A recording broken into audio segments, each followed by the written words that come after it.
All right, everybody, welcome to Friday Night Baseball. It is Star Wars night here at Orange County Riptide Great Park as the Riptide take on the LMB Barons. Round number 2, Jeff Wilson alongside Andrew Relvis. You excited for Star Wars night, partner? Come on, who doesn't love Star Wars? I know, right? I also love a good win. And the Riptide, they won against the Barons yesterday, 8-6.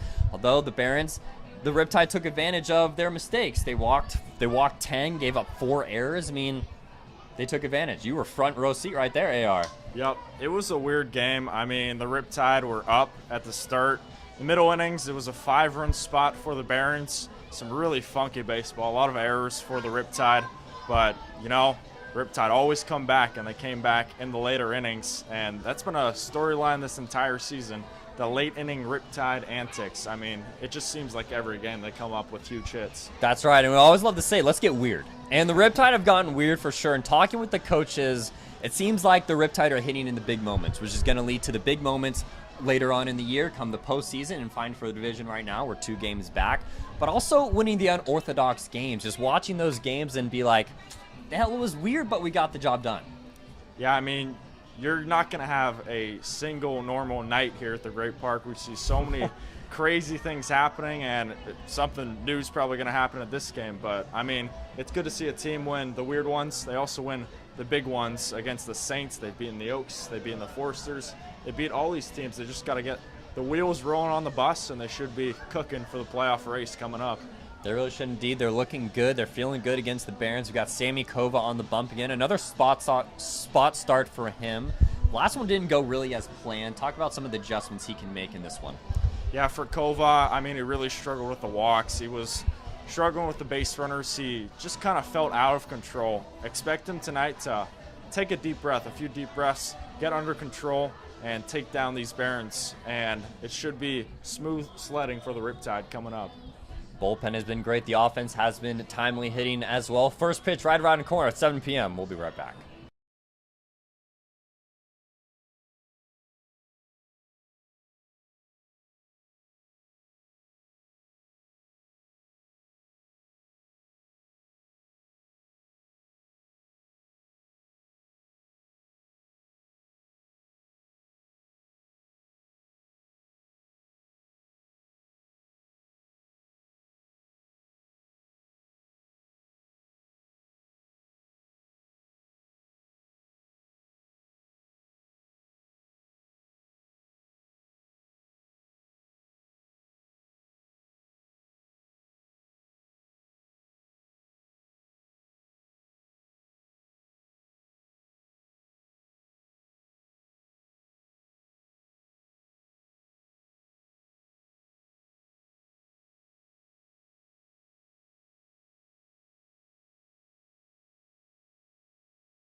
National anthem done. Let's get ready to play ball. Riptide and Barons right here. It's going to be Sammy Kova on the mound. And we talked a little bit. Andrew, he had a rough start in that first spot start outing. Can you elaborate a little more on what he needs to do here?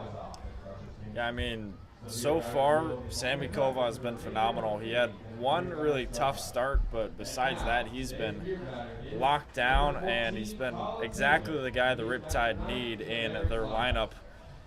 But just his last start, he just struggled, and he's just trying to build on it here against the Barons.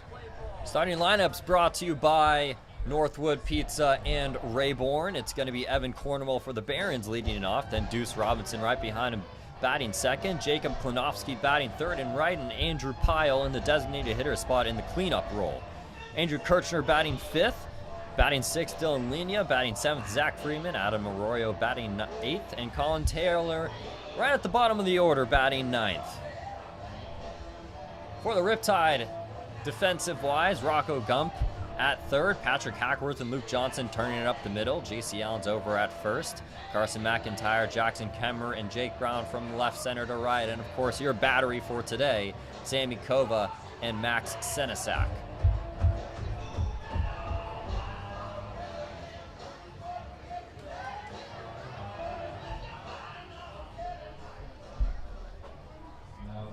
The Riptide 14-8, one game back from the division leader Santa Barbara Foresters, and the Barons 9-15, roughly 7 games back from first. They got a lot of work to do. Riptide looking to steal the division.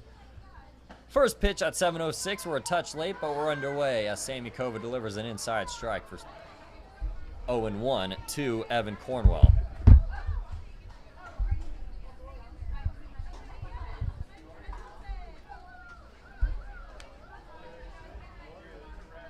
Cornwell hitting .250 this year. Broken bat off to the right side. JC Allen takes it on his own, and there's one gone. Firewood and a quick pitch out, AR. That's all that we can ask for.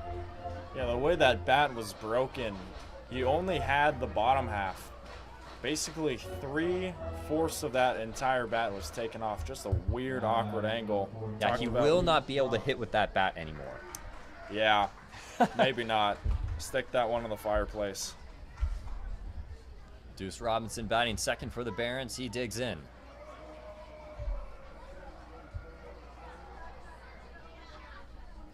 First pitch to Robinson. Fastball fouled off, back to the net. Quickly 0-1. Robinson wearing his USC helmet. He's using his USC bat and pretty sure his USC gloves too.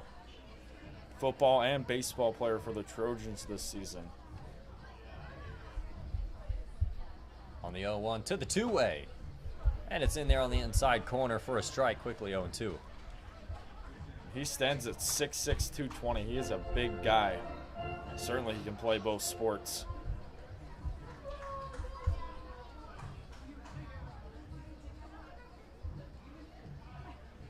Kova looking to put away the two-way athlete Robinson. He kicks and deals. He stays alive.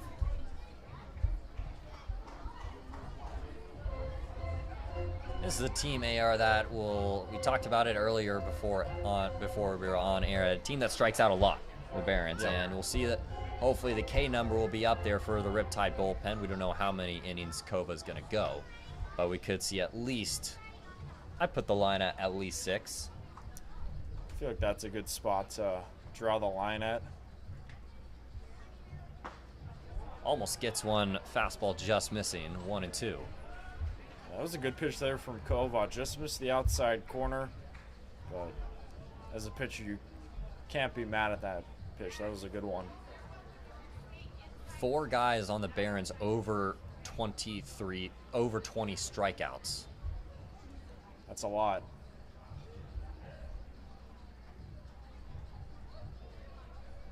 On the 1-2. Robinson spoils it, and we'll do it again.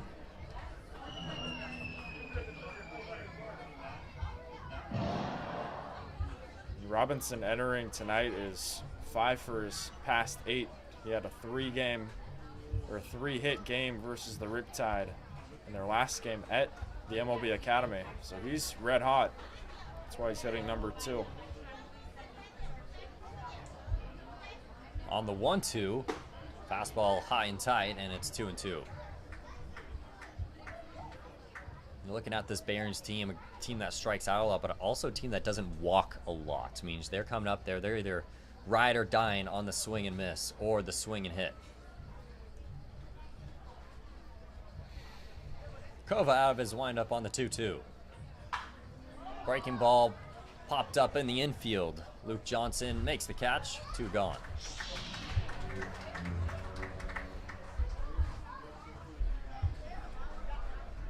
Two up, 2 gone for Jacob Klinowski. 286 average, doesn't have a big sample size. Only has 7 at bats. 3 RBIs and a home run in those 7 at bats.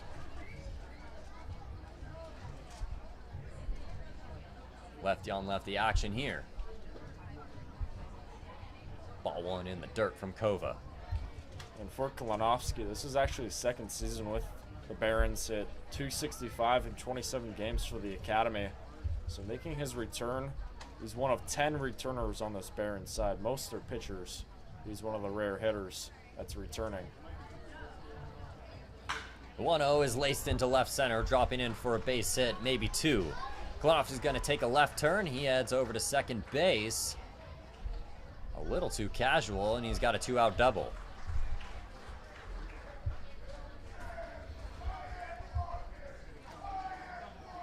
That's just the type of hitter Jacob Klinowski is at Cal State East Bay. He hit 304 last year in the CCL. The Academy hit 265. So he's a great hitter, and he's warming up for the Barons in July now. 2-out double brings up Andrew Pyle, the designated hitter.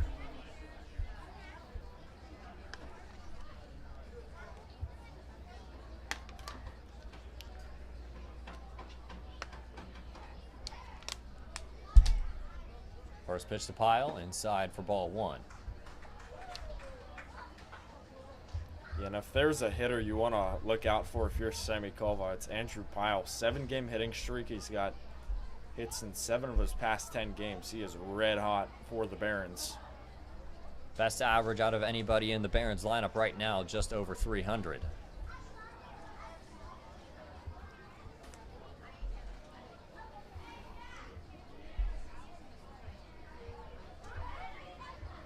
One 0 count with a runner on at second, 2 gone. Kova floats a breaking ball in there, a wave and a miss, and it's 1-1.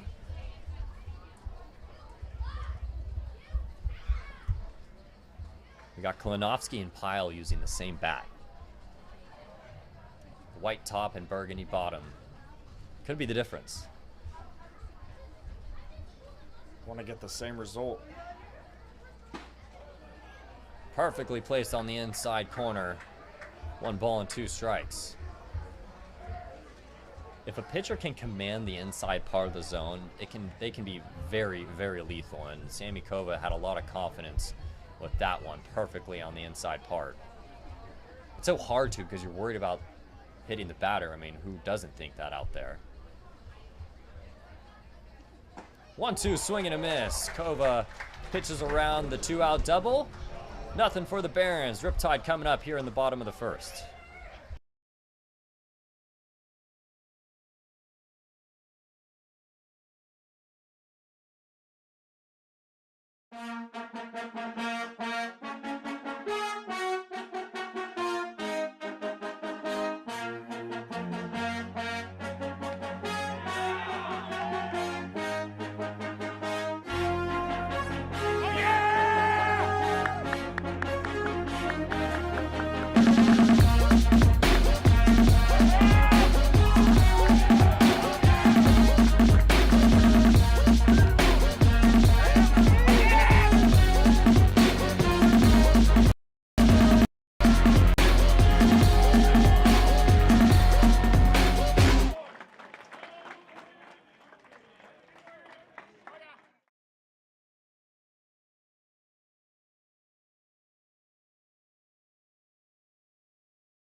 He went out.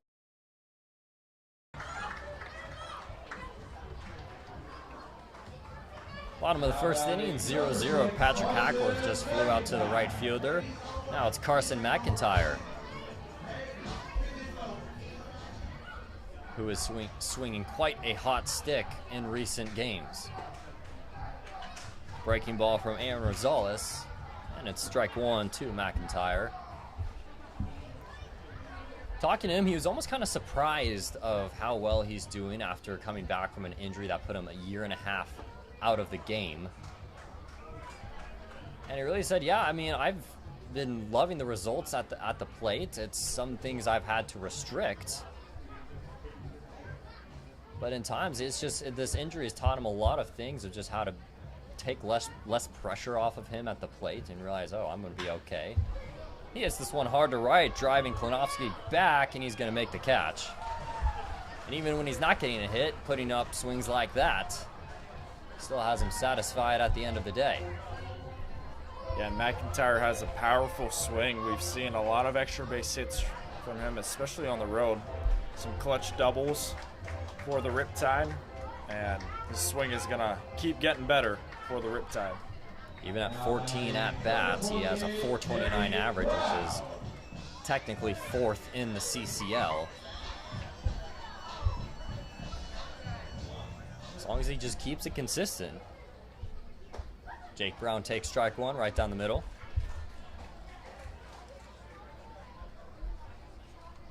And for Rosales here, he enters with a 0.69 ERA. He's had 4 straight scoreless outings. He has been on fire for the Academy. 13 innings pitched, 20 strikeouts. He is definitely the Barons' ace this year. Let's see a little bit of a pitching duel. Jake Brown hammers this one into left center field, driving Freeman back. He's at the track, and then one hops the wall. This time the Riptide respond with a 2-out double.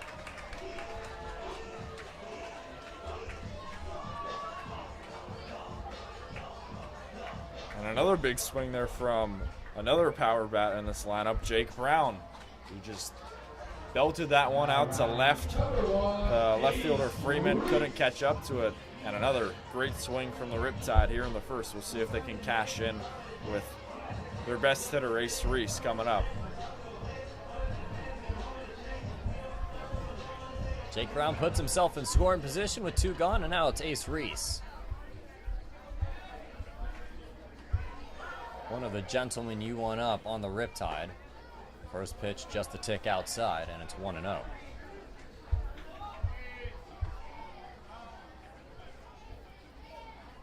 Reese, .345 this year.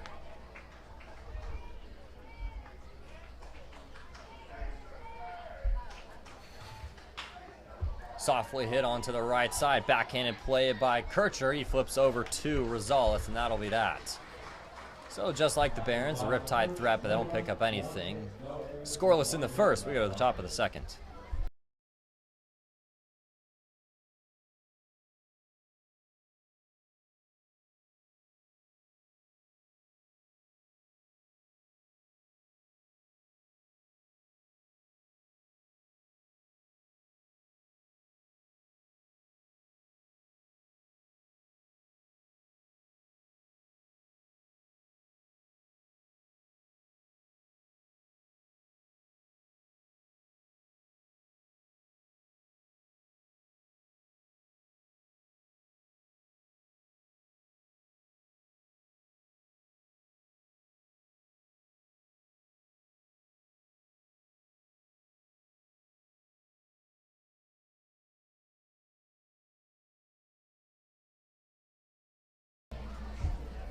First pitch from Kova, breaking ball outside for ball 1.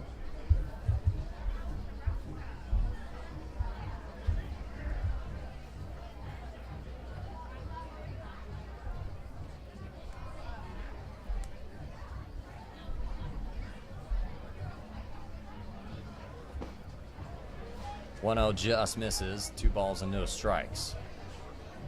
Yeah, in the last inning, I really liked Kova's command. He came out firing. He did his job despite giving up the hit. didn't seem to phase him too much, and he really dialed it in. We'll see if he gets it here in the second. 2-0 is slowly chopped over the right side, foul. So Andrew looking at AR. AR looking at AR. Aaron Rosales. He's not really going a lot of innings. Only 13 innings pitched. The max he's pitched is 2 innings. So we could see a bullpen Johnny Holstaff day from both sides of the ball. How do we see this panning out offensively, though, since they're seeing so many different pitchers? Yeah, I feel like for the Riptide, they've really done a great job at hitting pretty much the bullpen and all of the CCL. They've really had a good time of playing the Canejos, the Arroyo Secos. Those bullpens they've hit well, and their offense has been good in their past few games. I expect it to continue tonight, bullpen day or not. But yeah, it's interesting that Rosales has been their best pitcher, but it doesn't go a lot. It almost has he's almost an opener. Correction, he pretty much is an opener. Payoff pitch from Kova. Breaking ball slapped over to the right side. J.C. Allen doing some good work over there. Steps on his bag for out number 1.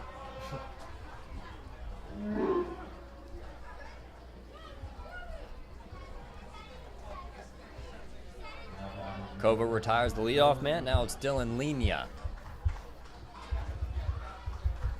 What did you say last time Linia was up? Big hair, big bat? He has that for sure. I wonder how much that hair weighs. It's got to be the hair, Cotton. Swing and a miss from Linia. I don't think you just picked up on my dodgeball quote. Have you seen that movie? Yep. See? Yeah, it's got to be the hair. Yeah, I mean, he definitely had a big bat last year. He hit 320 on his way to a CCL All-Star appearance. His numbers are a little bit lower this year, but he's still got that pop. No balls and 2 strikes to Linia.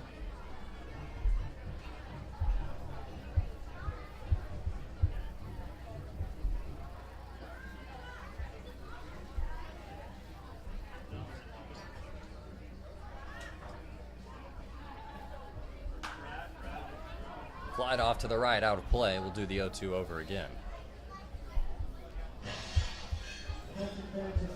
Linia, pretty average year so far, batting .247. 18 strikeouts compared to 14 walks.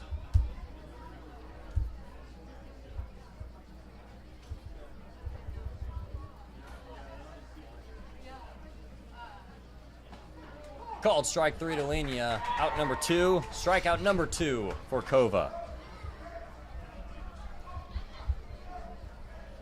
Love the execution there from Sammy Kova. He goes a fastball right down the middle, continues to stay relentless. And they're quickly 2 away here in the second. Zach Freeman now up with 2 gone. One of the Barons' more consistent bats at a .286 average.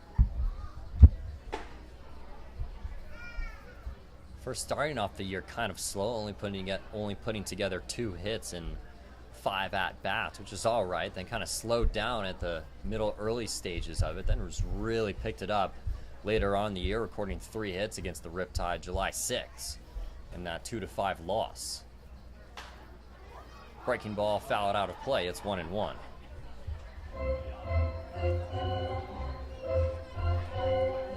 For Freeman as well, he's been seeing the ball pretty good recently. He's got hits in 4 of his past 6. Trying to get those offensive numbers up as we get closer to the All-Star break.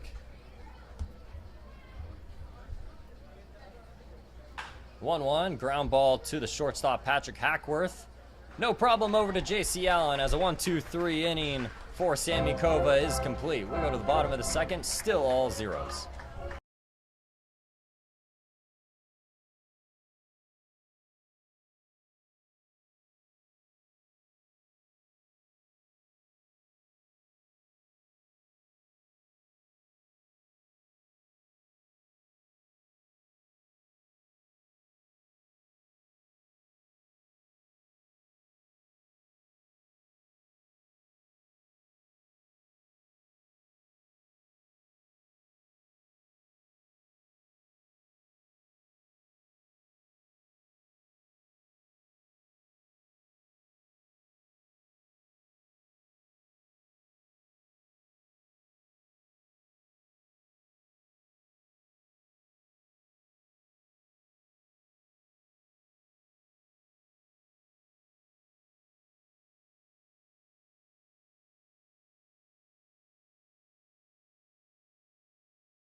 been doing so far in this game if you're just joining us. 2 hits between the two teams. It's going to be Luke Johnson to lead it off in the bottom of the second.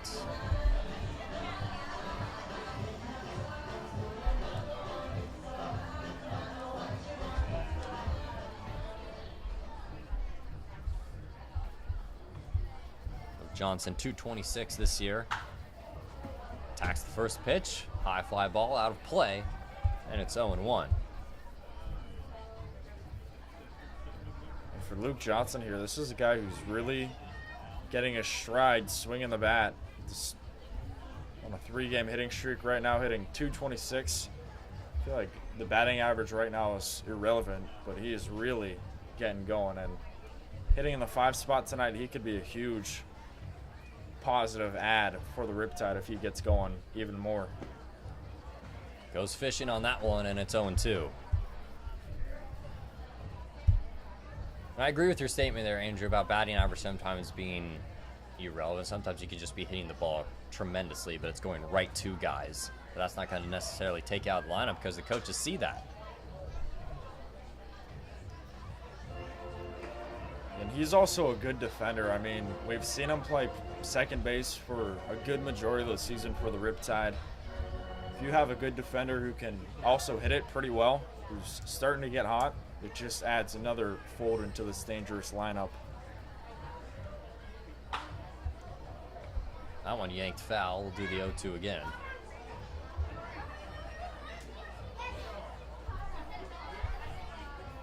I got down 0-2. He put 2 really good swings on both those balls. Both hooking foul. Just has to straighten it up a little bit.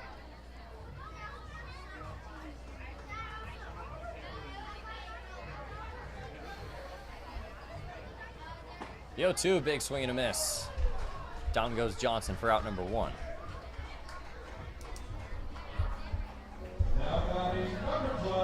Good work there from Rosales to find a pitch he liked. He went outside and away. Johnson couldn't keep up with it, and there's 1 away. The past 2 outings for Rosales, he's got 7 strikeouts, so those numbers are starting to get up.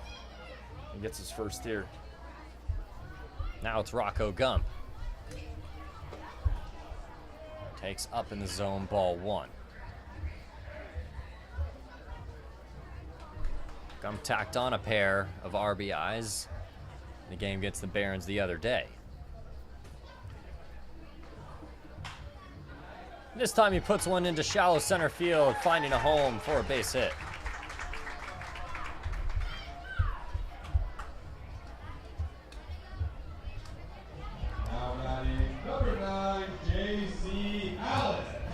J.C. Allen was one of those guys fighting for every single hit.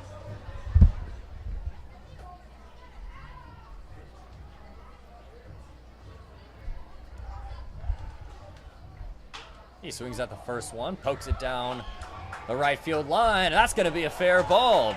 Rocco Gump's going to go first to third. J.C. Allen scoops the second. At the last minute, Rocco Gump gets the stop sign. And so J.C. Allen finding a home down in right. Gets an extra base hit and puts runners in scoring position for Max Senesac. Yeah, and J.C. Allen, again, he's hitting 100 right now. Batting average, I feel like it's irrelevant because he had his best game 3 days ago against San Luis Obispo. 2 for 4 with 2 RBIs. He pretty much won the game all by himself, and he gets a nice double on the right side that just floated in there. Max Senesac swings and misses, and it's 0-1. I feel like J.C. Allen is just living down the right field line. Most of his hits are going down there, which is a good thing, but it's also, it can be a little concerning when high velo comes up when he faces that type of pitcher, and he has to get the foot down a little earlier. Senesac right on that one, though, but fouls it back. It's 0-2. Maybe his bat has a magnet out to right. It's got to be. Just keeps finding the same spot.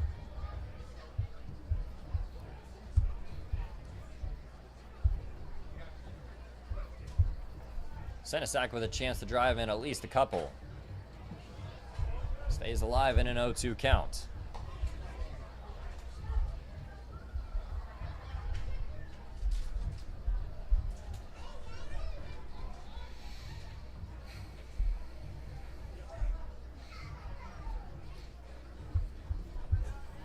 Runners on at second and third.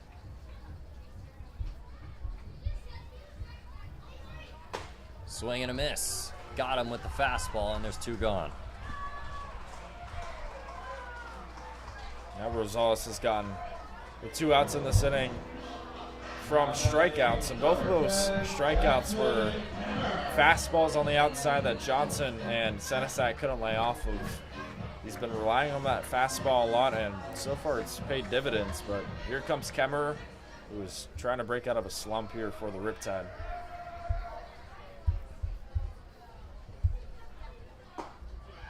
Wants to bunt, but that one's way high for ball 1.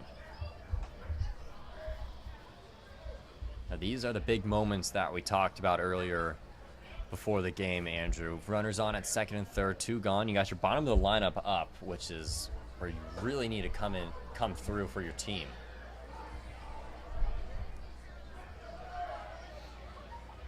Kemmerer misses that one, fouls it straight back to the glove of Arroyo. 1 ball and 1 strike. Yeah, and I mean, so far 6 and 7 got hits, so they already put the offense on the bases, and they just need these bottom 2 guys to come through. Good take on the breaking ball by Kemmerer. It's 2-1. Feels like the majority of the Riptide season, it's been this top and middle half that's been doing the heavy lifting. The bottom guys just kind of quiet. They got to get rolling if they want to keep winning these games. Rosales goes back to the break ball, and this time it lands in the zone, and it's 2-2.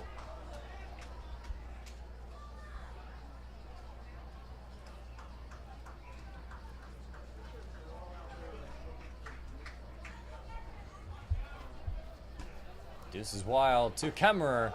Called strike 3 on the outside corner, and the Riptide can't convert. Runners on at second and third. Aaron Rosales pitches through traffic.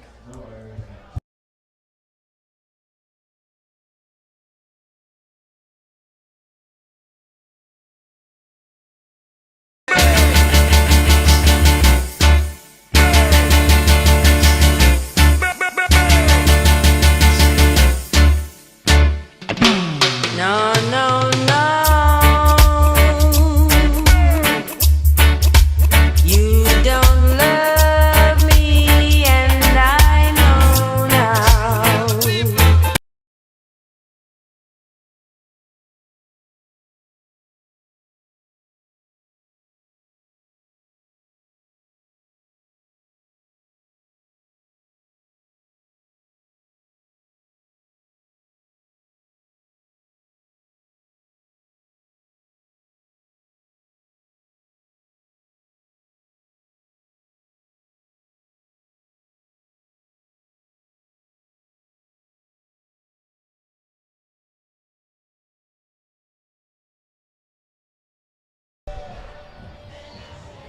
After the game, head over to Chick-fil-A in Woodbury Town Center, where they strive to glorify God and to be America's best quick service restaurant at winning and keeping customers. And don't forget, serving you is our pleasure.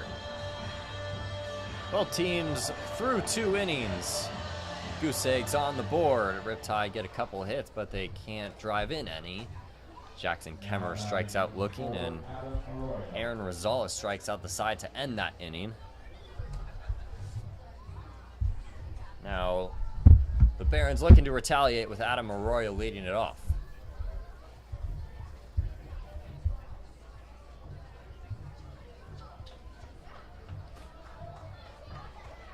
First pitch to the catcher is swung on and missed. And for Arroyo, this is a guy who has made his first impression a good one with the Barons. He's got hits in 8 of his first 10 games. He has been busy on the base pass.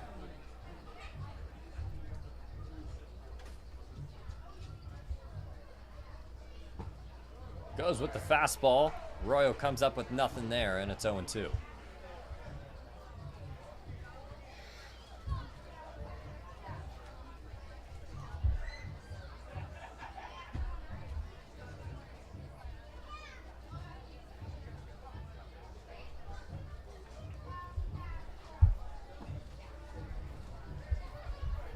Royo spits on it, and it's 1 ball and 2 strikes.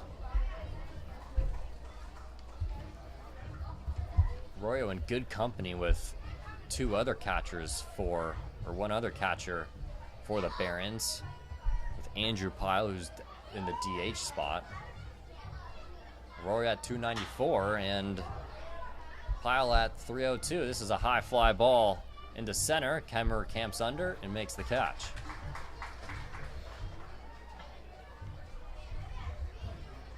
And for Sammy Kova, so far this season, entering tonight, 6 1/3 innings pitched. He's only given up 1 earned run, striking out 7. Feels like he's locked in right now. He's only given up 1 base hit, and nearing the 2nd time through the order, he's been great so far for the Riptide. Now it's Colin Taylor with 1 gone. Tonight's so-called beer batter.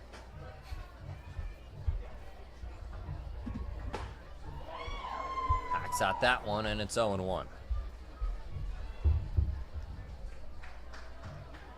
For Taylor, he's first on the team in strikeouts, so good selection here as the beer batter. We'll see if it actually comes up as one.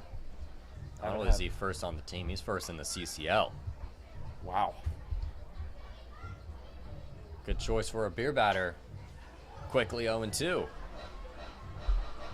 All right, man. Your beer batter has 2 strikes. Get up and cheer for beer. Our baseball operations staff does their homework when they pick the beer batters. They saw, Taylor. Definitely do.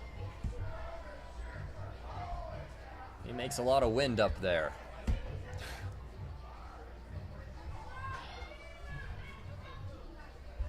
No balls and 2 strikes. In the dirt, good take there by Taylor. And it's 1-2.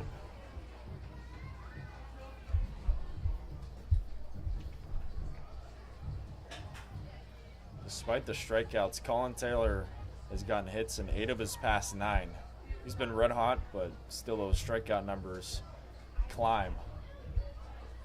Swing and a miss there. Got him on the breaking ball. Sanasak finishes off the strikeout, and there's 2 gone.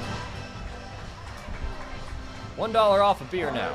Your beer batter has struck out. For the remainder of this inning, head over to Crush's Canteen and put $1 off beer, wine, and seltzers. Barons go back to the top of the order with Evan Cornwell. Grounded out to the right side to J.C. Allen in his first at-bat.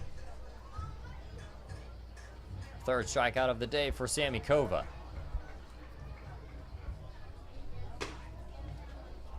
One ball and no strikes to Cornwell.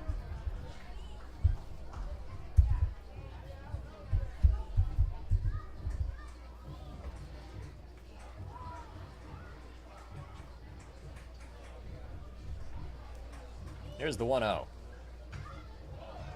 He gets a piece of it, evening it up at 1-1. And for Cornwell, he's an East Coast guy from Pompton Lakes, New Jersey. Attends Post University, a Division II school in Connecticut. It's his 3rd year with the Post Eagles. This year he hit .312 in the Division II level. So coming out to California. All over the place, East Coast to West Coast. He's also committed to Delaware his first year, but transferred after he didn't play for the Blue Hens. 2 on pitch, swing and a miss.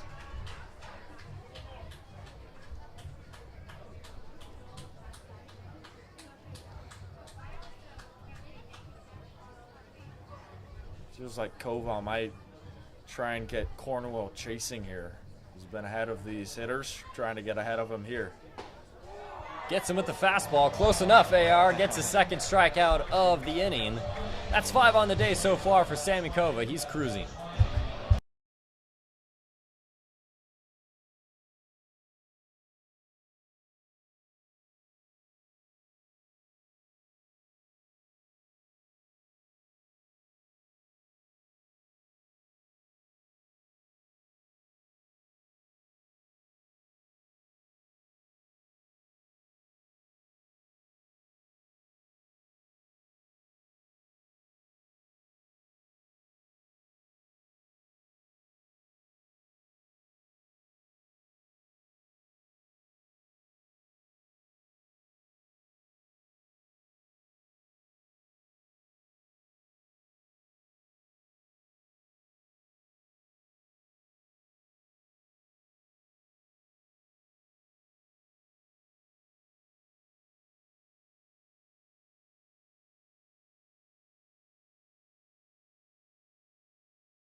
Number 3, Patrick Ackworth. Bottom of the third inning, 0-0 game. Andrew Elvison, Jeff Wilson with you. A little cloudy Friday night, AR. Nice change. I wasn't really ready for the hot 85 driving up from Carlsbad. Bounces that one for ball 1 to Patrick Hackworth. Back to the top of the order. I think this is Hackworth's first time leading off all year, at least at home. Feels like it. Michael Usually Diaz, he's got the day off. First game he's missed. That breaking ball finds the zone, and it's 1-1. Yeah, for Diaz, he's been pretty much an everyday player for Connor Spencer. Getting the night off feels like that's normal in baseball sometimes. Just want a day off to refresh. Fouls this one off, and it's 1-2. But I mean, Hackworth as your leadoff hitter, not a bad consolation prize as well. No, not at all. It's a hitting machine.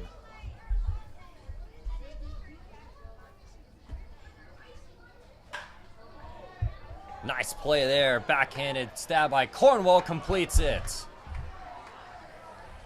All right, fans, let's make some noise for Evan Cornwell flashes some leather for the first out. Yeah, that one grounded over to short to Cornwell. It took a weird hop. He made a good stab to take that one down and threw a strike over to first to Kirchner. But what a play. Got to give credit to the Academy defense. They get the out here in the third. I was about to say right on cue, but he hit that hard, but right at Cornwell. He had a good play. Swings at the first one, and that one's foul. That one was hopping over on the third base side, just went foul. Could have been fair, just missed by a matter of inches or so. McIntyre 0 for 1 today, flew out to the right fielder. You know, Dylan Lenia playing a tad up the middle over at second. Fastball just outside, and it's 2-1.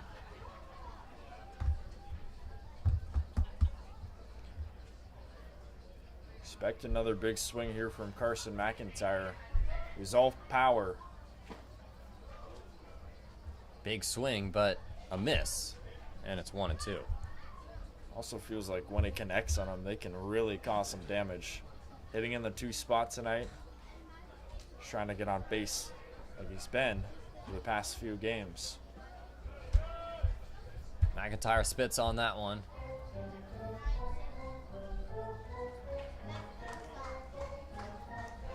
In his first 5 games with the Riptide, he's gotten hits. So he's trying to extend that here. Already 0 for 1 with a flyout, but looking to do damage here at the Great Park. Big ballpark.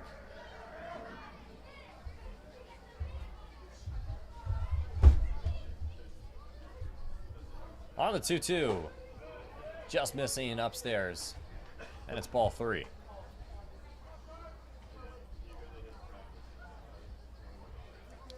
For Rosales, he's done a good job so far at keeping the Riptide off the board. It's a power-heavy lineup. Got him with the breaking ball for out number 2. Now batting number 28, Jake. 2 up, 2 down for Aaron Rosales, and it's Jake Brown.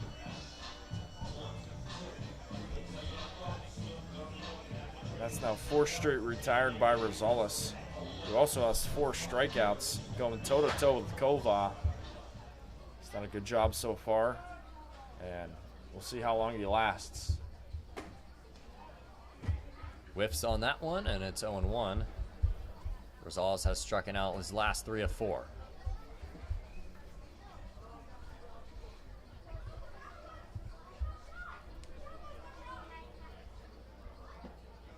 Jake Brown takes inside, and it's 1-1. Smacked a double to the left center gap in his first try.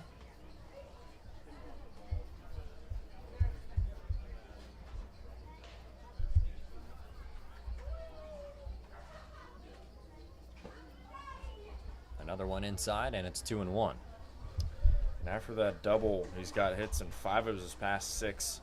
He is red hot for the Riptide, hitting close to 300 right now. He's getting up there.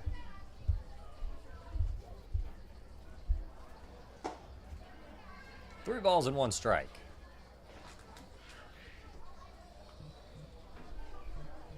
A lot of Riptide hitters are actually close to or over 300. Majority of this lineup, big bats.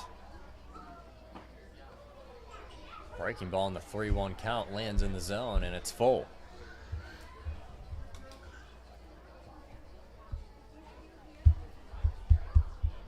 Payoff pitch. Chopped foul, we'll do it again.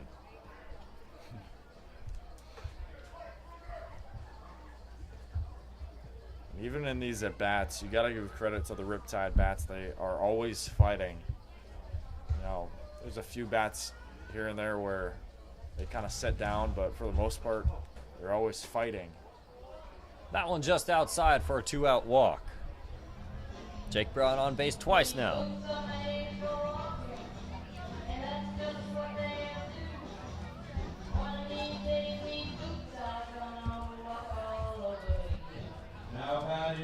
Here comes Ace Reese. Let's see what the heart of the order can do with 2 gone. 0-0 game still so far.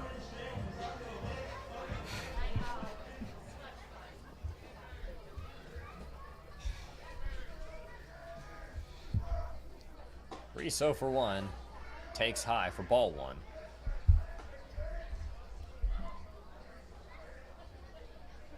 And most of these home games here at the Great Park, the Riptide have done damage with 2 outs. This is a good opportunity coming up with Reese, Johnson, and Gump. Part of the order that has been successful recently. Hard hit by the diving Kirchner. And there goes Jake Brown. He goes first to third. Ace Reese locks in and finds himself a hit. Runners on at the corners now with Luke Johnson. Ace Reese recently committing to Mississippi State. Had about 10 days off from the Riptide. He was kind of quiet in his first 2 games, but he seems warmed up here and red hot, getting another base hit and continuing to be that top guy for the Riptide. Luke Johnson now looking to deliver the Riptide's first run of the night.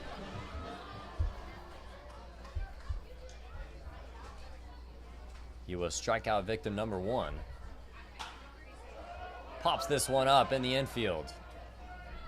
4 Barons come in, and it's going to be the third baseman Taylor colliding over Arroyo, and it's going to be called an out as he holds on to it. And he's still down on the ground.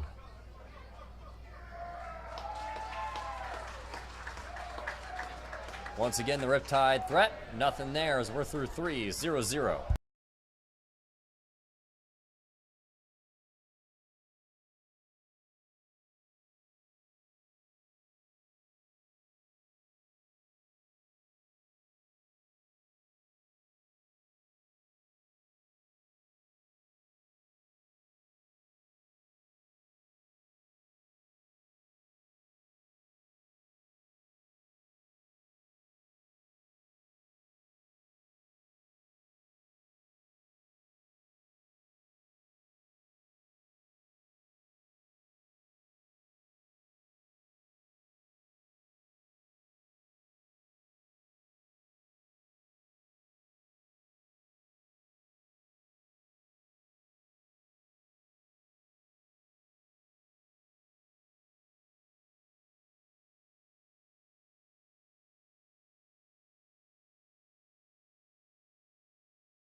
0-0 game. Riptide got 4 hits, no runs.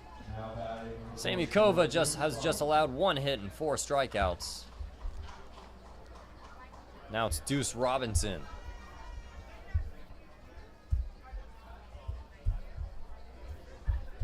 Robinson 0 for 1 on the day.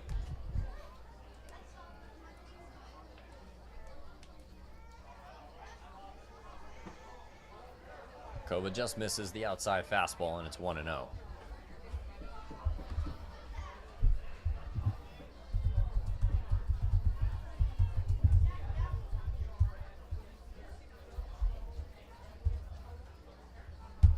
Sammy Kova keeping that pitch count fairly low as Robinson slaps one down the right field line going foul.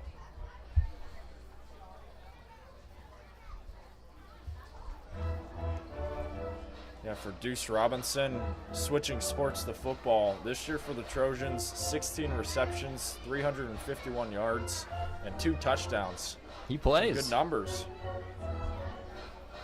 He's only a freshman too, so he's gonna continue to get better.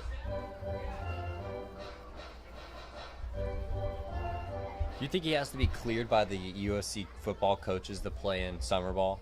Has to be. I has to be. He's gonna be a big cog for Lincoln Riley in the coming years. Explosive offense. On the 1-1. Breaking ball perfectly placed by Kova, and it's 1-2.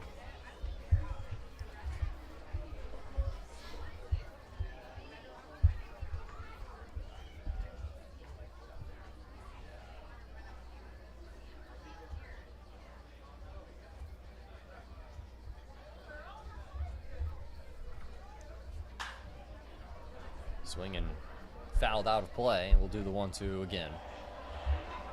Fun fact for Robinson as well, he's the 3rd athlete ever to be named Under Armour All-American in baseball and football. Joins Kyler Murray and A.J. Brown in those categories. Solid company. On the 1-2. Another one pushed down the right field side, and it's foul.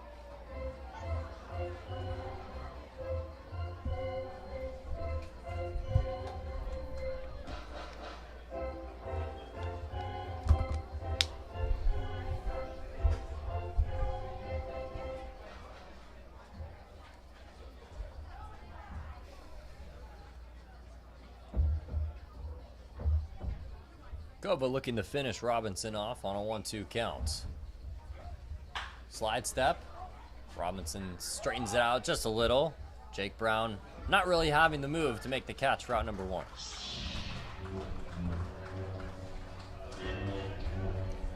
That's what you like to see from a player like Deuce Robinson. Competitive at bats. You know, that one took about 8 or 10 pitches from Kova before a result was finally figured out. Robinson, a great athlete, but Kova gets the better of him. Jacob Klinowski, double in his first at-bat. Nice fastball misses the strike zone, though, and it's 1-0.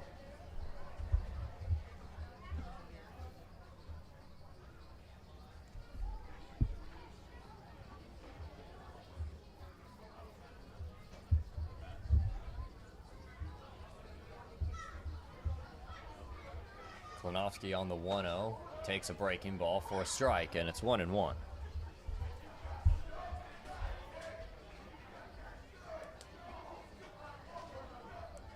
This outing, I really like the tempo that Sammy Kova has been going at. He's been firing in strikes at regularity, getting ahead of these hitters. Klinowski puts one down the left field line and is going to be a foul ball. Thought I spoke too soon there, but just goes foul. That could have been another double for Klinowski, who's already 1 for 1. It was going to be for sure a double.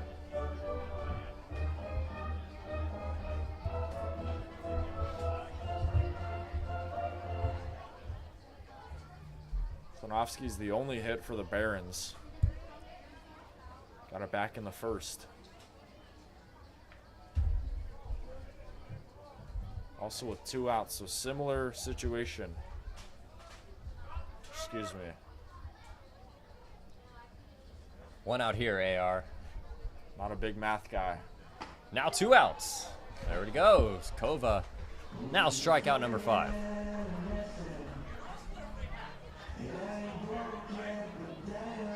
You were just predicting it. That's all you were doing.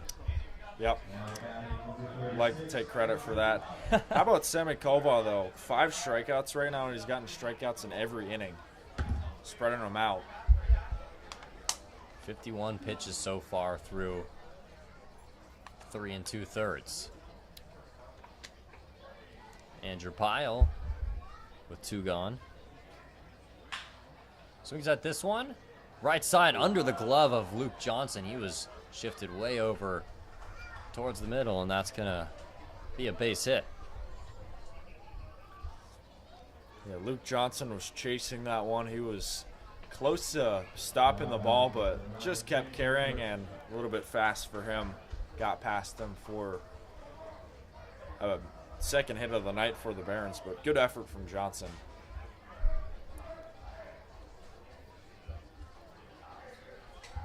Both Baron hits coming with 2 outs.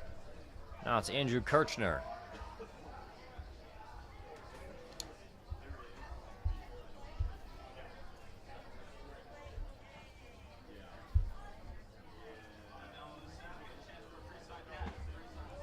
First pitch just missing the inside corner. Ball 1. Kirchner 0 for 1. Grounded out to the right side.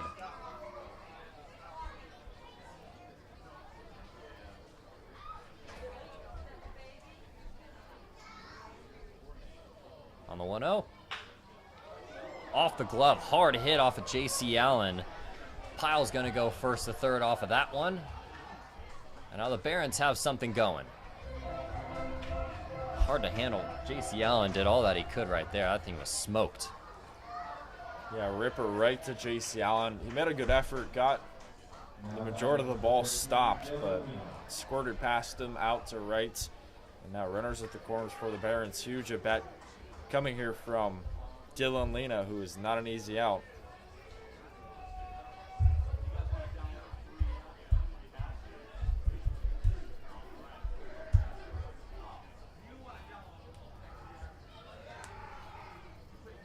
Kova, after giving up the back-to-back hits, looking to pitch around traffic.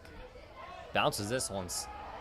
Sensak's throw down to second, not in time as Kirchner took off. Good read by Andrew. Noticing that thing was well short of the plate.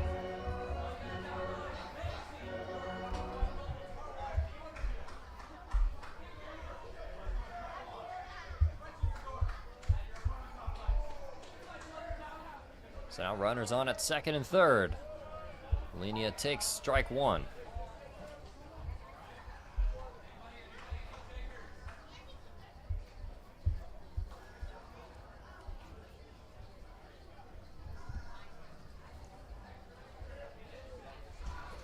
One ball, 1 strike, runners on at second and third. 2 gone. Kova kicks and fires, and Linia cranks this one into left. McIntyre is going back. He's at the track and makes the catch right before the wall. A loud out and a sigh of relief for Sammy Kova as he pitches around the jam. Still 0-0.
Business as usual for Aaron Rosales. His day is officially done. He's gone 3 innings, 0 earned runs, 4 strikeouts. A normal day at the office for the starting pitcher. Now he hands it over to Casey Molina.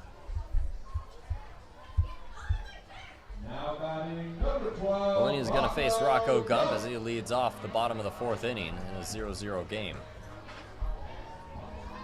And this is a good guy to have if you're a Barons fan. Rosales entered with 4 straight scoreless outings. He ends it with now 5. And here comes Molina, the guy who has also had 4 straight scoreless outings.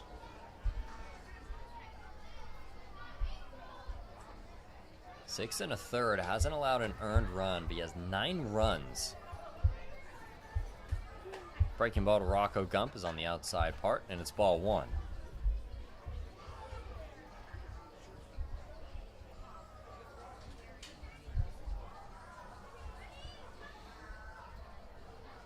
So we have 9 runs and 0 earned. It's hard to say that your defense is helping you out. 2-0.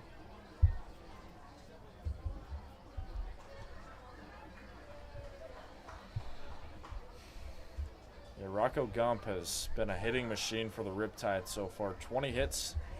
I believe he's tied with Hackworth now. Tied for the team lead right behind him, Ace Reese. It's kind of been 1A, 1B, and 1C between Hackworth, Gump, and Reese. 3 balls and no strikes to Gump. Molina still yet to throw a strike. Now on a touch inside for a 4-pitch walk to Rocco Gump. Rocco Gump, I mean, he's a tough batter to face. But the fact that he's a patient batter who forces the pitchers to work, it just continues to make the Riptide even more dangerous.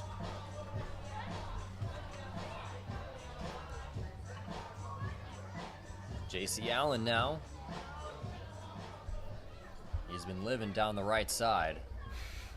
Not surprised Klinofsky is still playing right at the 362 sign. Takes the first pitch for ball 1.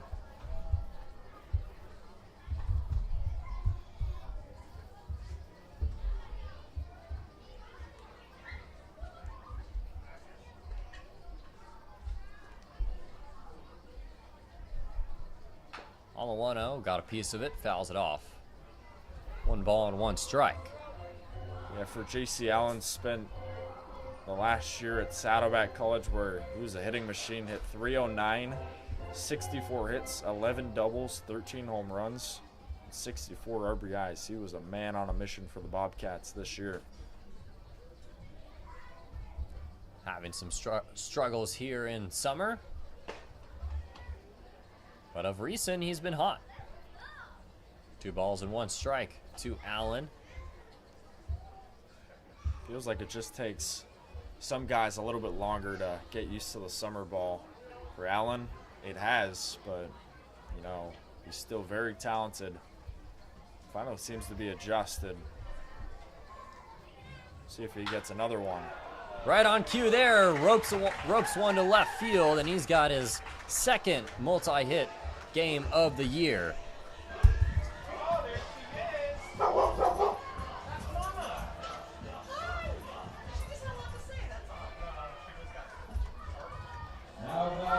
Runners on at first and second, no outs. Now it's Max Senesac.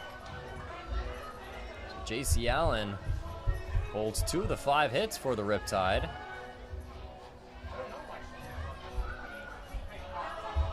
And that's what you want to see from your 7-hitter. 2 for 2, a double and a single. I mean, if Senesac can get on here, this could really be a good thing coming here for the Riptide. Senesac swings at the first one, pops it on the right side. Lenia makes the catch route number 1.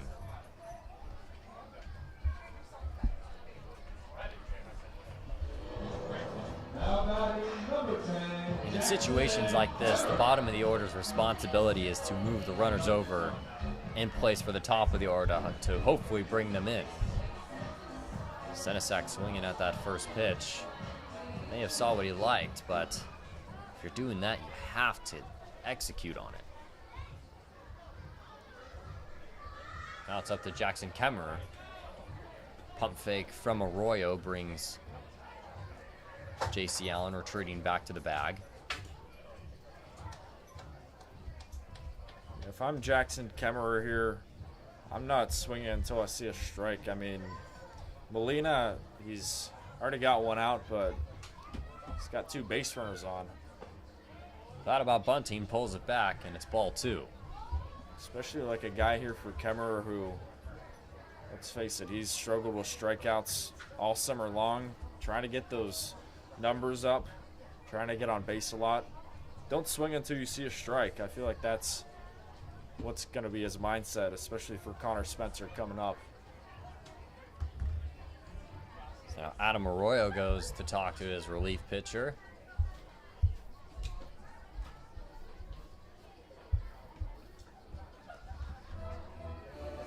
Two balls, no strikes. 0-0 game here in the bottom of the 4th. With runners on at first and second. Both teams pretty much matching each other in terms of threats. Yeah, the Barons threatening with runners on at second and third last inning, nothing there. Now it's the Riptide with 1 gone and a runner in scoring position. That's ball 3. If Kemmerer can get on, it'll be bases loaded with Patrick Hackworth coming up. I feel like that's a safe bet for the Riptide fans to feel good about. Got to get on here, though. Assumingly the bat's going to be on the shoulder, and it is, and it's strike 1. Molina finally finds the zone.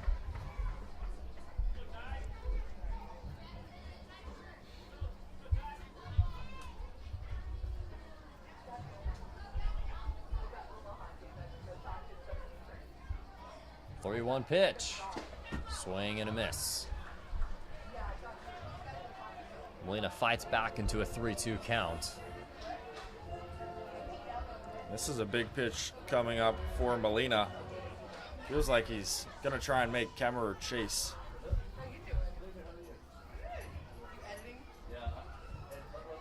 On the payoff pitch. Takes outside, ball 4, and the bases are loaded.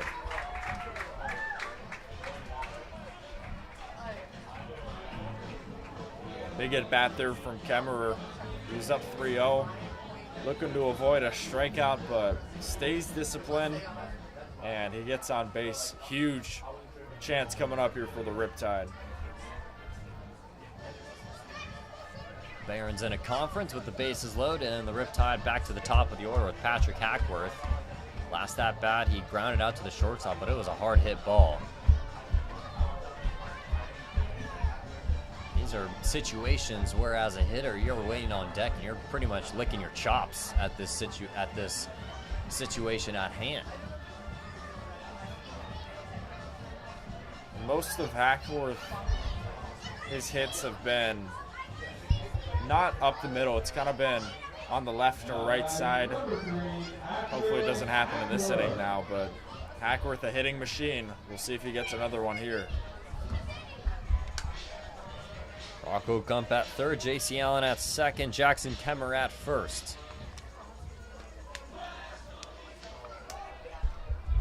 And one of the guys you want up right now. Swings and misses at the first one, and it's 0-1.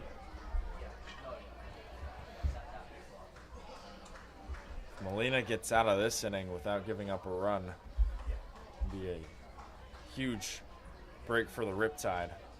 We had similar situations here. Bases loaded, no outs. The Riptide came up empty. We'll see if they turn it around here. 1 ball and 1 strike to Hackworth. 0 for 2. Gotta have timely hitting. This is an opportunity where you need a hit. Fouls it right back. And it's 1-2. We'll take a walk too. I mean, anything on base, just not an out would be good for the Riptide.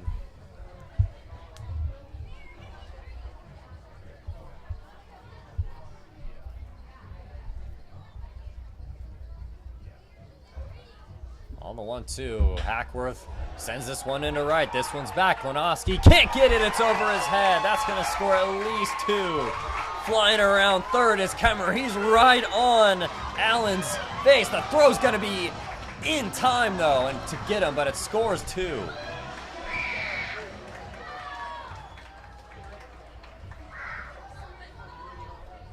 So Kemmer thrown out trying to go first to home. And he got a good jump, but the relay was great. Hackworth delivers a 2-out RBI double.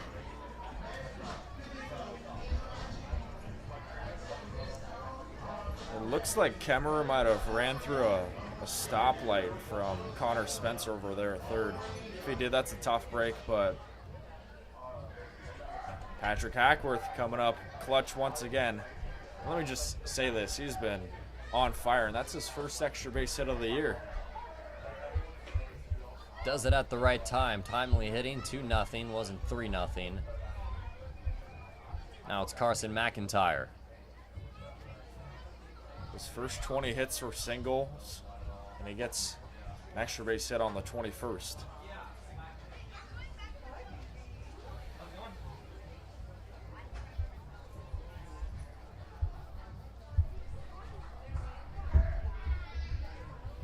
First couple earned runs given up by Casey Molina.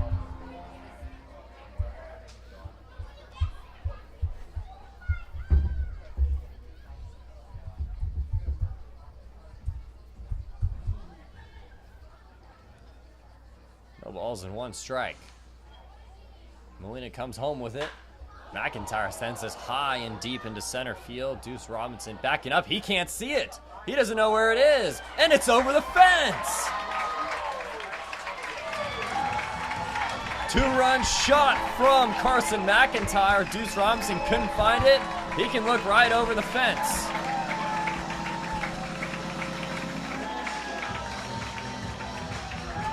Number 6 continues to stay hot.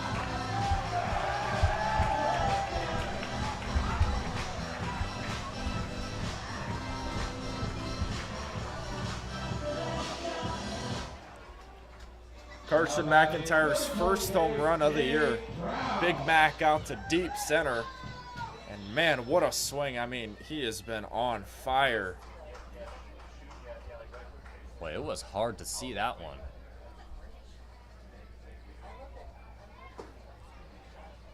Jake Brown takes strike 1, so it's 4-0. 2-out hitting.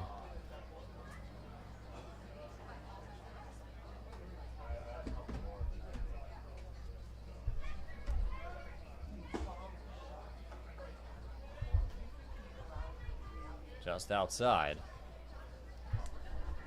1 ball and 1 strike. For the Riptide, this year compared to last, it feels like we've had a lot more home runs. I know last year there were a couple, but this year it's been pretty much an all-power lineup that's been barraging home runs. Primarily left side, but get one out to left center. Big shot from McIntyre. Excuse me, swing softly it over the shortstop. Cornwell, he completes the play for out number 3. Carson McIntyre and Patrick Hackworth make it a 4-0 game. We go to the top of the 5th.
Ren Wilkinson kind of looks like an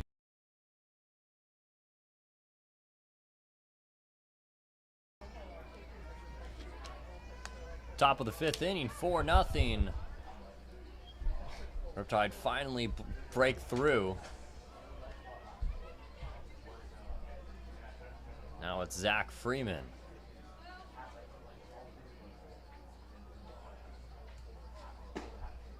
Takes ball 1 against Sammy Kova. This has been Sammy Kova's best outing. I mean, let's face the facts. He's been a pitcher in different scenarios. He had to make a save one time. He was the opener. Ground ball through to center field for a base hit. To continue on that point, I mean, this has been a different scenario for him, but he has answered the call. Now in the 5th, he's kept the Barons off the board to this point. He's done a great job.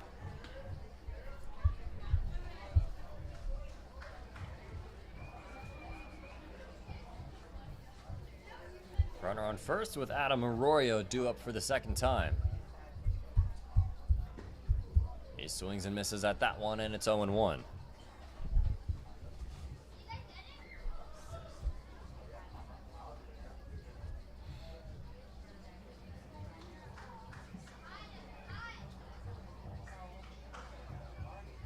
Four-run bottom of the 4th inning for the Riptide.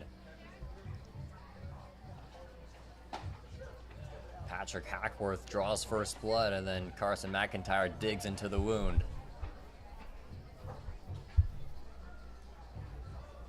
1-1 count to Arroyo. He smacked that thing to the furthest part of the ballpark, too. Just missing, and it's 2-1. And that's what you like to see from the bottom guys. You know, they get on base, bases loaded, to send it to the top. It's pretty much like a lob and a jam in basketball. Bottom guys lobbing it up, and the top guys, Hackworth and McIntyre, doing the work. Fouls it back to the net. 2-2.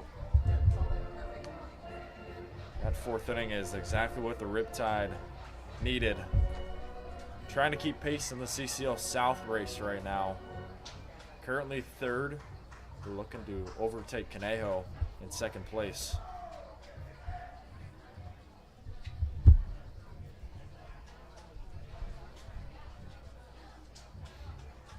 Two. In the dirt, gets past Senesac, and Freeman's going to take off to second.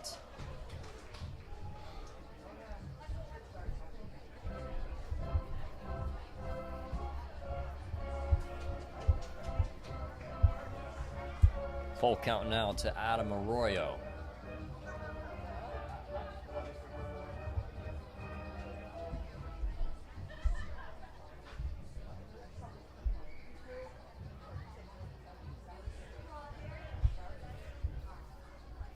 Luke Johnson keeping tabs on Freeman at second.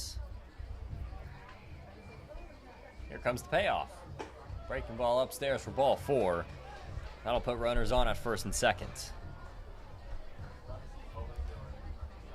Now batting number 14, your beer batter, Colin Taylor.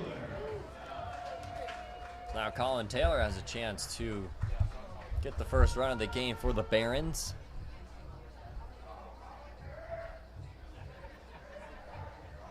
This could be a big opportunity for a strikeout from Kova. Already struck out the beer batter Taylor back in the 3rd. Wouldn't be a bad time to get another one here.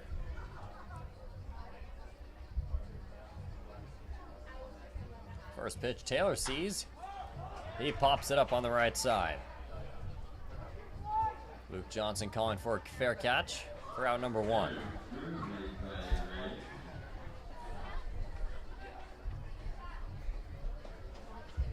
Barons go back to the top of the order with Evan Cornwell.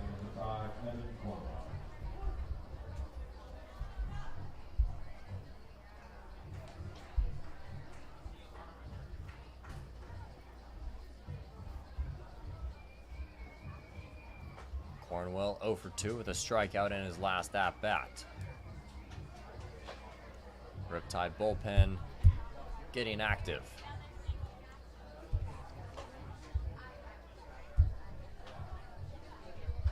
First pitch Cornwell sees is a fastball up.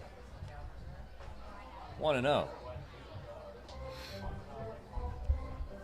This is a big opportunity for the Barons. Down by 4, but they need some hits. Gotta call up the top guy, Evan Cornwell, who's trying to get another hit here for the Barons. So far hitless. Fouls it right back to the stop.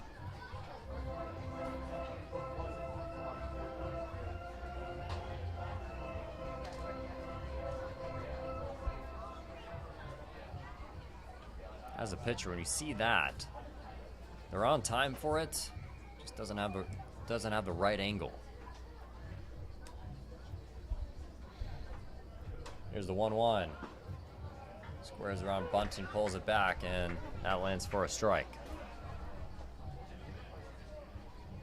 See a lot of movement in the Riptide bullpen. This could probably be the last inning for Kova. Double play ball is in effect, though.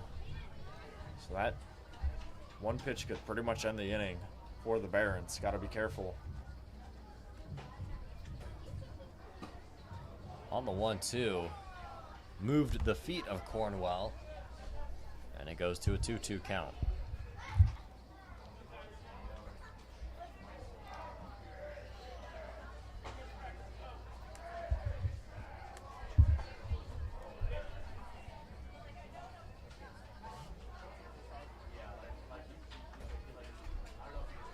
Runners on at first and second, 4-0 game. Barons looking to fight back.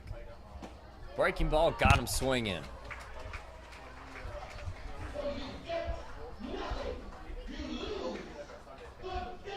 Second strikeout of the game for Cornwell.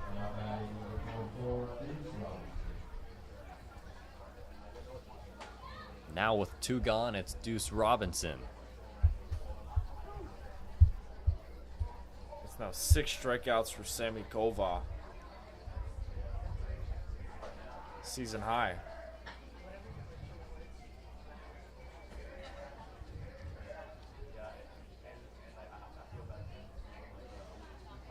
Deuce Robinson, big swing. Doesn't come up with anything, and it's 0-1. For Deuce Robinson here, an aggressive hitter. He's looking to make this a 3-4 ball game with a 3-run shot for Kova. Just got to be careful. Can't put anything over the heart of the plate. Make him swing inside. Yanked on the left side, and it's foul.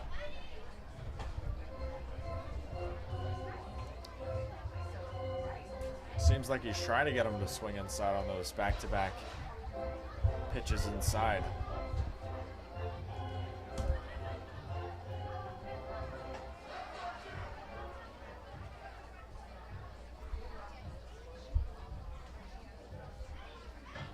No balls and 2 strikes.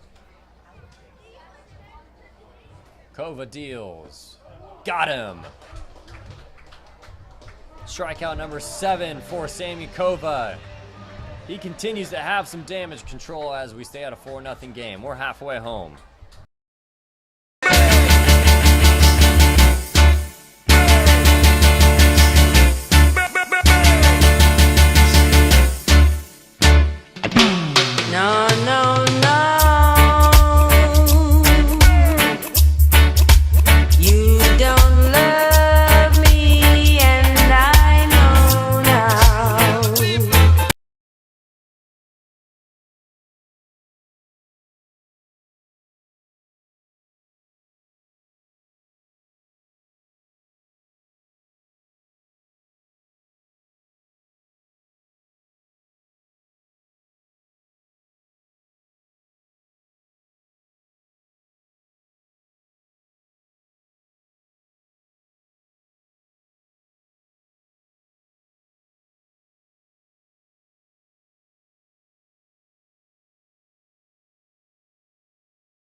Celebrate the true spirit of the West with ammunition, wines, and whiskey. They are rugged in spirit and have a persistent heart. It's for the pursuers of excellence whose passion are fed by the defeat of mediocrity, and for anyone who forges their own trail to the version of the American dream.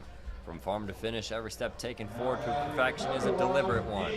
Go to drinkammunition.com for a glass of ammunition Pinot Noir or Cabernet Sauvignon today. 4-0 in the bottom of the 5th inning. Gonna be Ace Reese digging in against new pitcher Grant Ferris.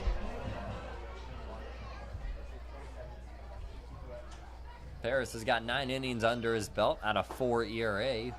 Spins a breaker in there, and it's 0-1. Ace Reese 1 for 2.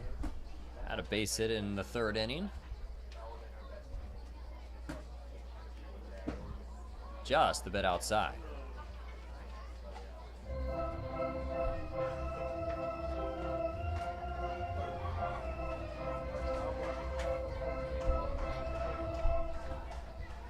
Ferris 13 strikeouts to 12 walks. He's got the most on the team, second most on the team.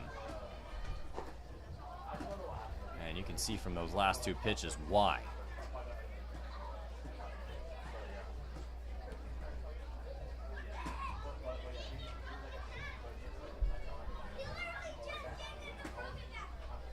At times struggles to find the zone. 2-1 count to Reese.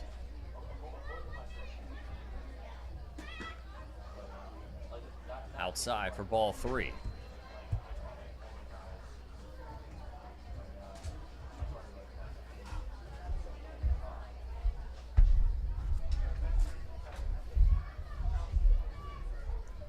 Ferris 2 Reese on the 3-1. Now 3-2 on a swing and a miss.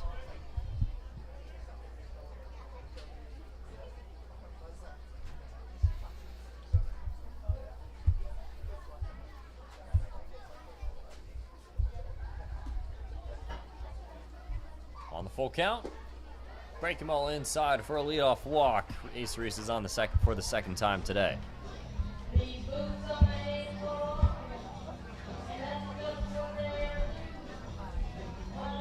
Last time the Riptide led off with a walk, they scored 4 runs. It's now the 4th walk this game for the Riptide. Yeah, the Riptide getting on base a lot. We're only in the 5th inning right now, so we could see a lot more coming up, taking advantage.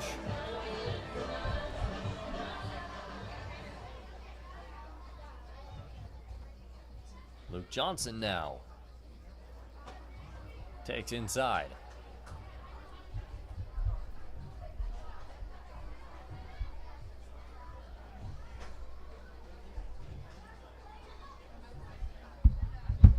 Riptide 7 hits on 4 runs. On the 1-0, another one inside. It's 2-0.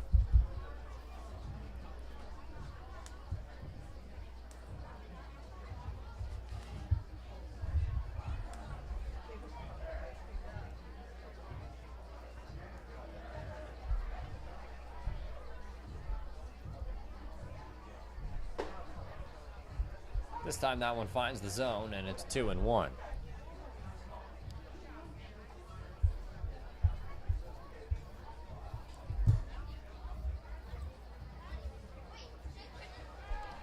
For Johnson, entered tonight with a 3-game hitting streak tonight, 0 for 2. Looking to get that hit to not only extend his hitting streak, but to continue to put pressure on these Barron pitchers. Riding a nice 3-game hit streak. On the line here tonight as he's hitless through 2 at-bats.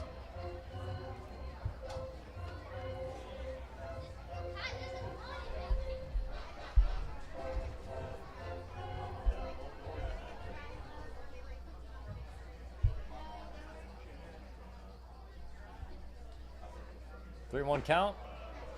Now 3-2. Ferris paints the outside part.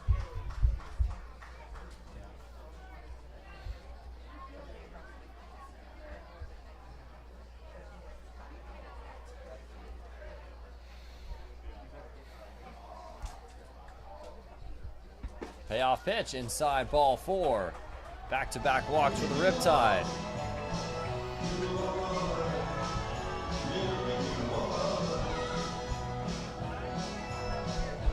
So this is the walk problem that we've been talking about. Andrew, he's got 13 strikeouts, but 12 walks, now make that 14 walks on the year. This feels like deja vu. In the last game the Riptide played at the Academy on the road, it was a 5th inning. The Riptide put up 4 runs, no hits. All of them were walks and hit by pitches. So we might be getting close to a similar scenario here with back-to-back walks.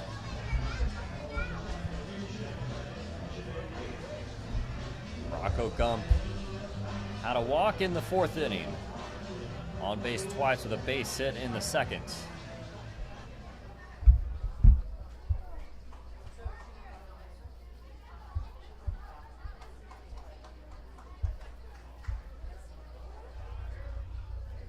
Looks to add some insurance. First pitch to Gump, grounded foul.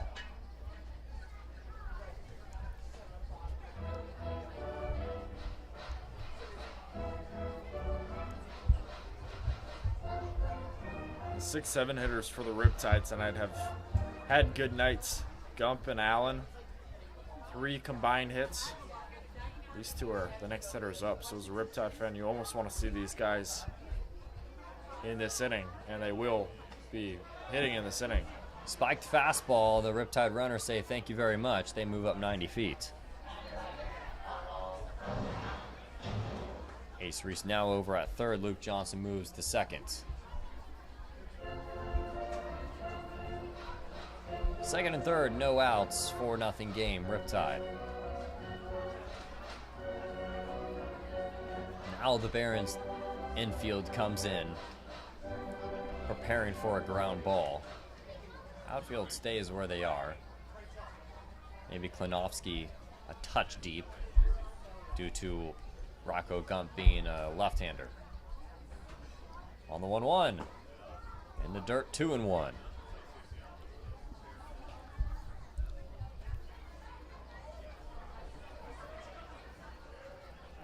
And even a fly ball would score a run. Absolutely. No outs.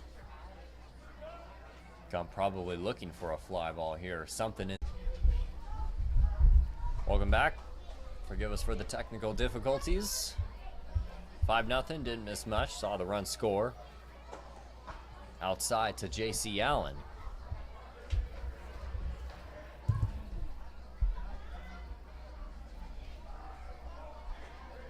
So Luke Johnson over at 2nd. Thought about tagging. And yeah, the retreat back to 2nd.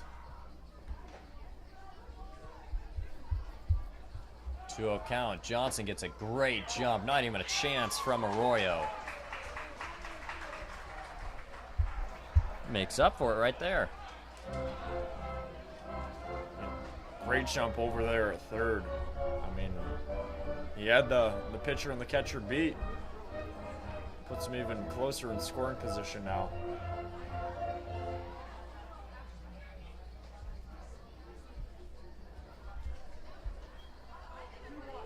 But they put him back at 2nd.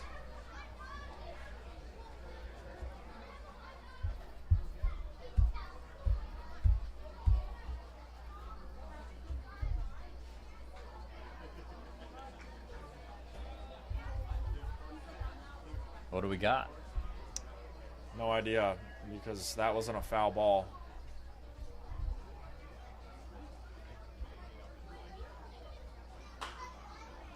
Allen spoils it. Got the green light on 3-0.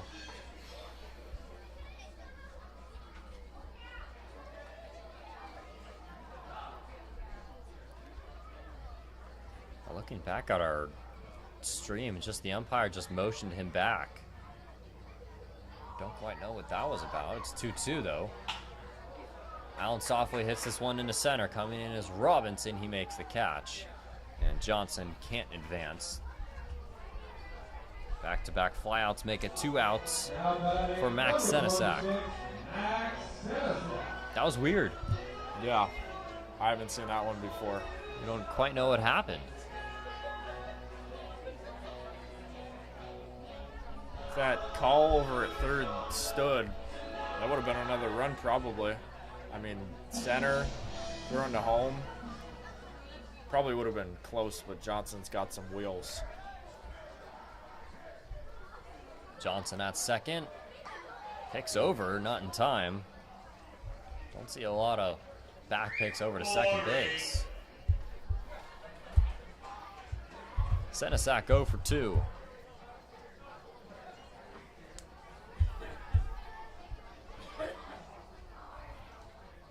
Johnson takes off again. Throw over to third is in time. How about that? This time Arroyo gets round 2. So Senesac will be stranded at the plate in a 5-0 game. The Riptide get 1 in the bottom of the 5th.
This call to the bullpen is brought to you Call to the by bullpen brought to you by Ticket Smart. It's going to be Chris Canada taking over for Sammy Kova. What a start he had.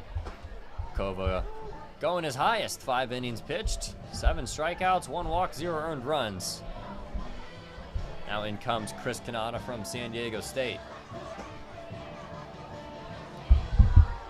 Yeah, for Chris Canada, graduated from Orange Lutheran, so another Trinity League player on the Riptide.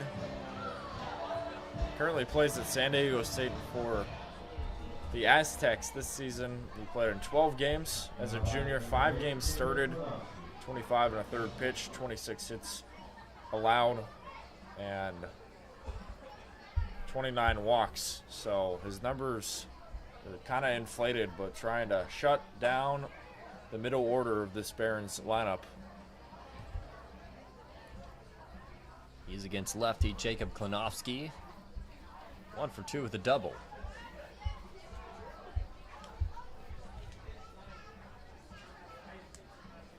Second pitch on the way. Breaking ball there for a strike. It's 1-1.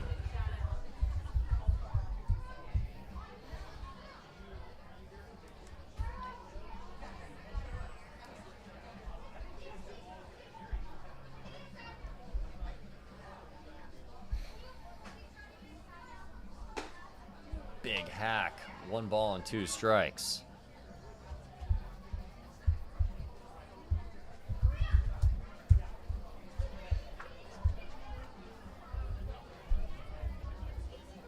Seems like he likes to go with the fastball up in the zone. On the 1-2. Slider, did he go? No.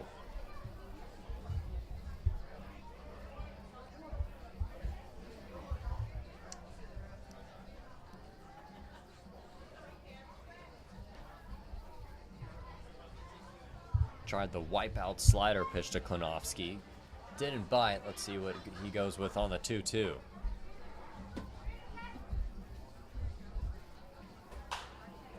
Fastball, Klinowski fouls off. And Chris Kanata is a big strikeout guy. Struck out 72 batters last year in 13 games for the Aztecs. This year, much less with 29, but when he's on, he's on. He's trying to start off hot here against Klinowski. They're going to have to wait for that as Kanata gets his first strikeout in a Riptide uniform. And that's now 3 straight strikeouts from Riptide pitching.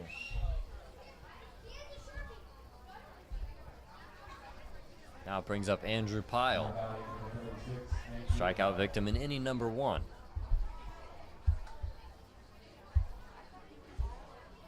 Found a base hit in the 4th, though.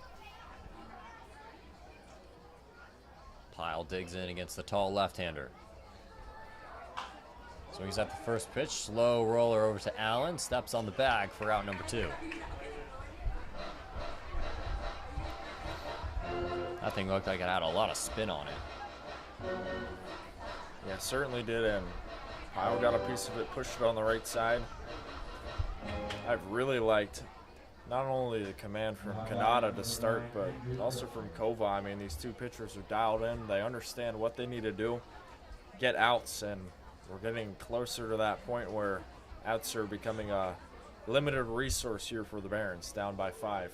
Kova gave exactly what Connor Spencer wanted. 5 strong, in line. That's a ground ball to Hackworth. Fires over to first, and that'll be the inning. 1-2-3 inning for Chris Kanata.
Riptide looking to celebrate a win tonight, and you should have an excuse to celebrate any occasion. Head over to excusetocelebrate.com, where the goal is to produce fun and unique designs tailored to your vision.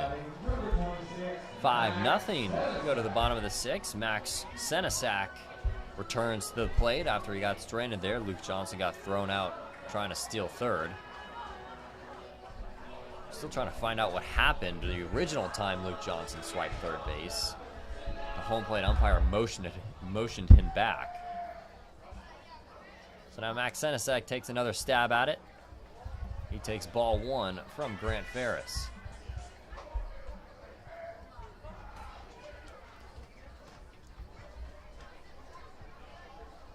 Senesac 0 for 2 today.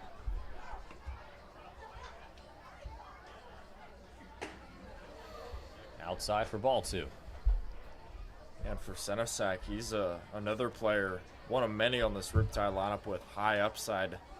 He was ranked as the number 14 catcher in California by Perfect Game, coming out of Cypress High School. Plays at LMU. Just finished his freshman season. 13 games so far for the Lions. 21 at-bats for Senesac. Only 2 hits.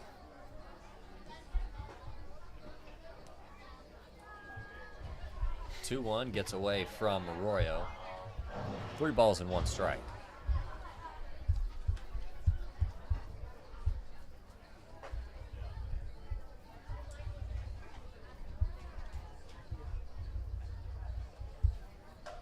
Green light count.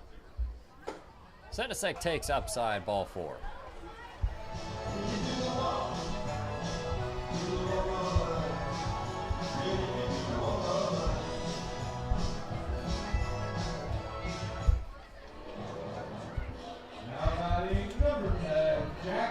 Runner on at first, Jackson Kemmer now.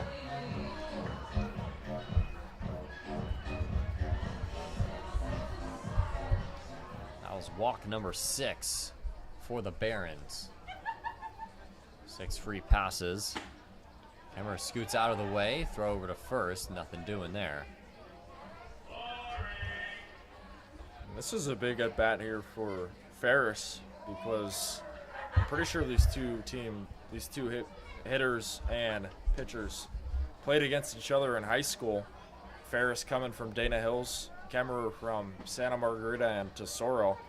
Those 2 teams play each other a lot. Fairly certain Tesoro's in the same league as Dana. So some familiarity here once again. On the 1-1, outs high, throw over from Arroyo this time, got him! Senesac thought he got back safely. Adam Arroyo threw a bullet over to first and throws Senesac out at first. Now the umpires are going to talk about it. Yeah, that's a backbreaker if it ends up getting in time.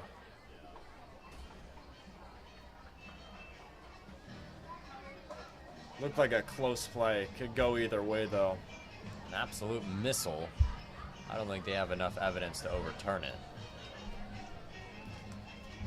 Heads up from Adam Arroyo. He kind of teased Senesac with that playful throw over the first time. Then threw a missile over there, and it stays that way as Senesac is going to get nabbed. Yeah, that's something you can't do. You can't get picked off at first. I mean, you're up by 5. You know, you're leading. It's still your ball game, but it just can't happen. And I'm sure Senesac knows that, and he's going to go over to the dugout to make some adjustments. A clean diamond now for Grant Ferris.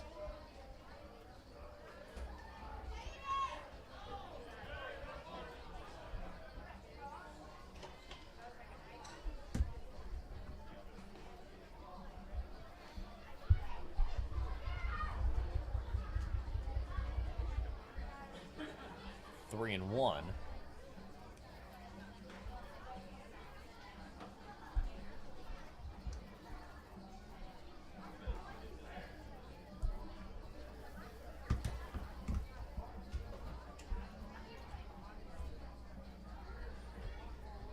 Waiting for the scoreboard to change. 3 balls and 1 strike.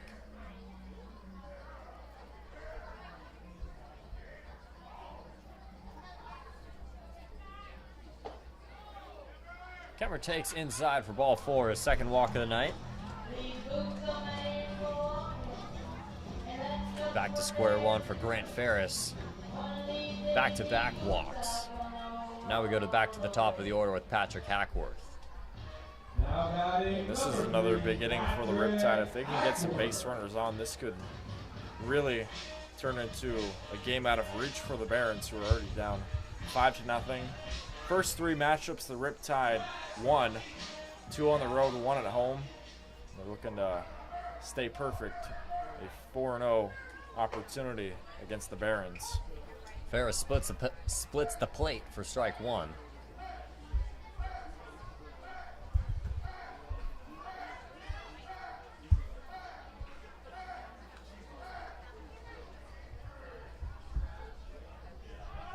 Look over, that one was awfully close.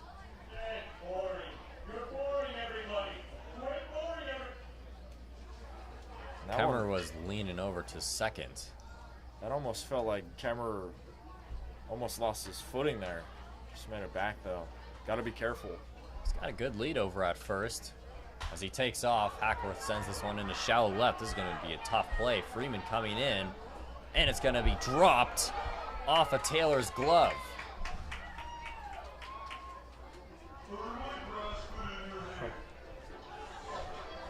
Hackworth gets lucky, finds a spot of green grass, and now the runners are on at first and second. Looks like the roulette is a hit, that one. A lot of trouble out to left. A trio of Barons all around it. That one got in for a base hit. Riptide cooking up something here in the sixth. Now Carson McIntyre swinging the hot back looks to do more damage.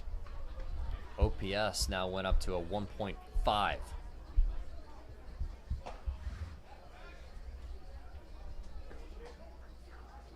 Outside ball one.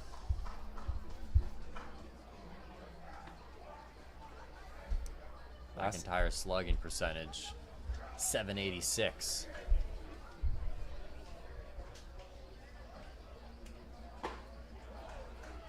Whiffs on that, and it's 1-1. Yeah, flashback back to the fourth inning. Similar scenario for Carson McIntyre. Runners on, belts at a 2-run home run. Can he do it here in the sixth?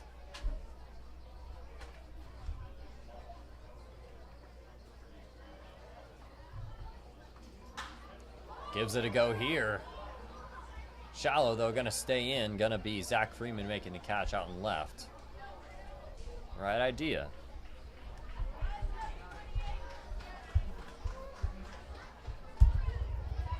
Two gone after the fly out. Now Jake Brown.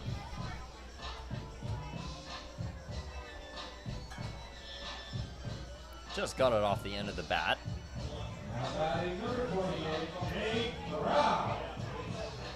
For a second, I actually thought you called it there, AR. Can't call them all. Can't call them all, you're absolutely right. Jake Brown takes upstairs.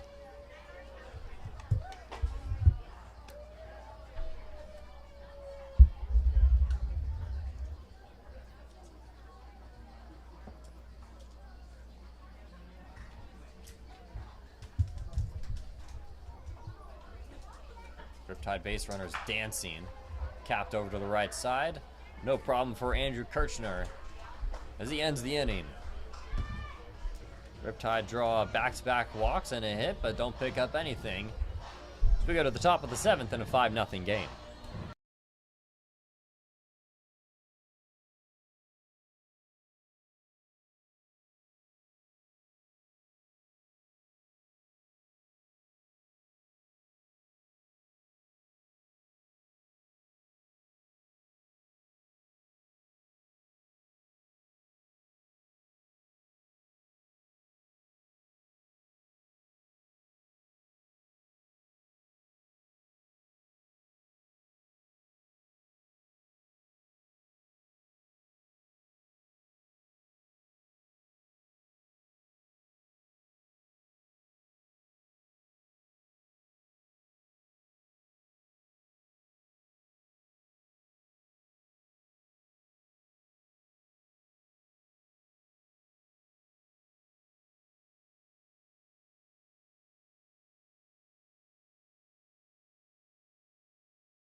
Call the bullpen brought to you by Wild Rivers. It's going to be Matt Chavone taking over for Chris Kanata in a 5-0 game as he'll face the bottom of the order, starting with Dylan Lina.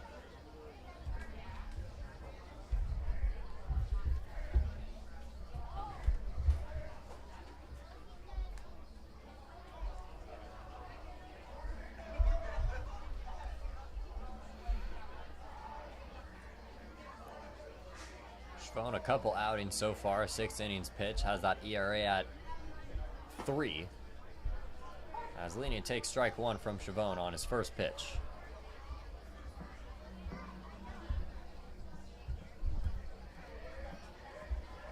In those 6 innings, got 6 walks here, Andrew.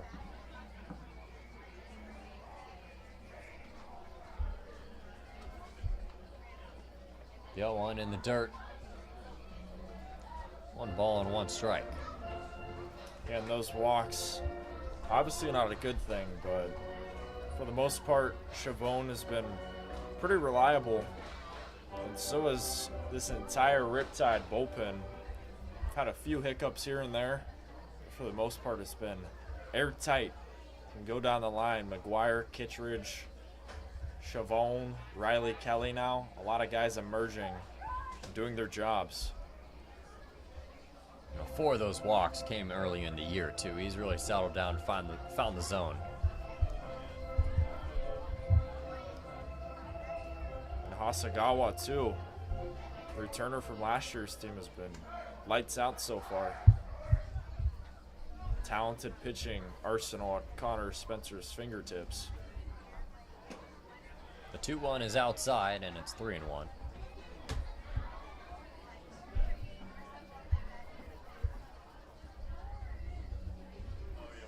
It's hard to mention pitching performances without Nathan Cadina's masterpiece.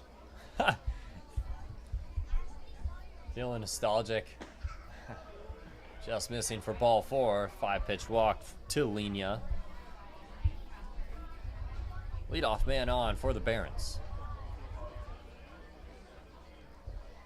Now batting number 1, Zach Freeman. Nathan Cadena, of course, out with the strained wrist. His return is unknown. But talking to him earlier, he said that it just still hurts to grip a bat. Doesn't know how long he'll be out for.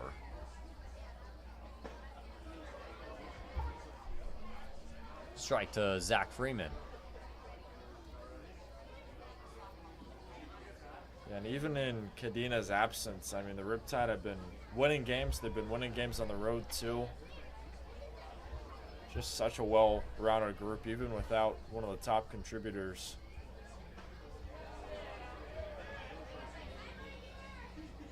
Freeman went around trying to hold up his swing, and it's 0-2. It's also unfortunate, too, because Cadena was really starting to turn a corner, hitting .237, but he started out the year pretty cold.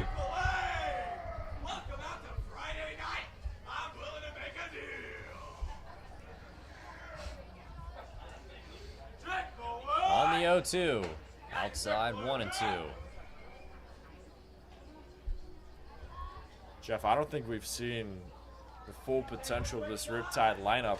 I mean, we've seen bits and pieces of it at full strength, but you had Cadena back along with all these other guys. I feel like it's a tough group to beat. Swing and a miss for out number 1. You know, it really is, especially with the additions of a lot of other Riptide players. But Cadena hopefully going to be back during the postseason.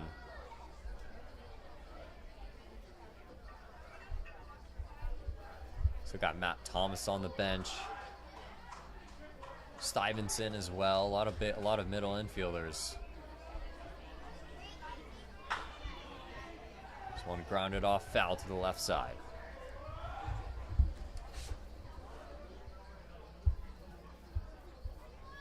Especially Camden Bates coming in from Tennessee. He could be a big bat for the Riptide too. Missing Cadena. Pretty much replicating him if he continues to stay hot.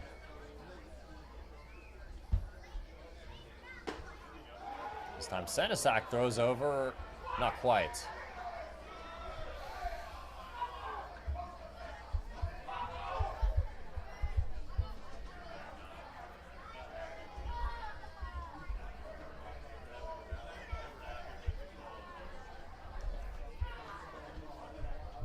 Stakes on the board.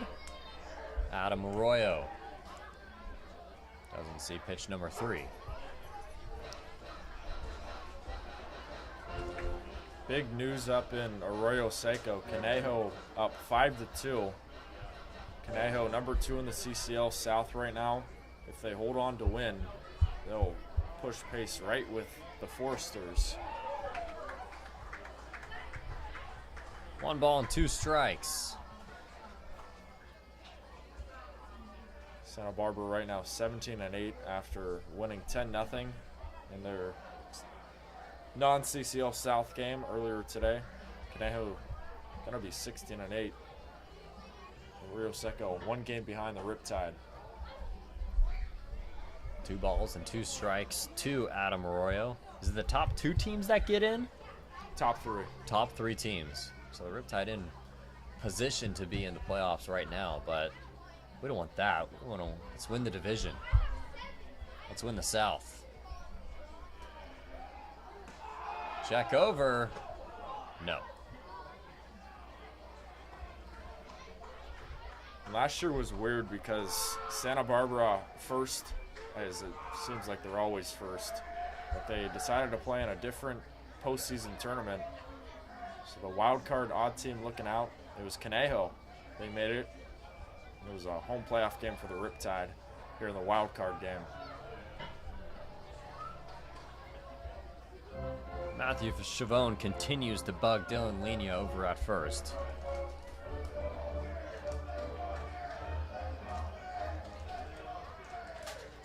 He really wants that out.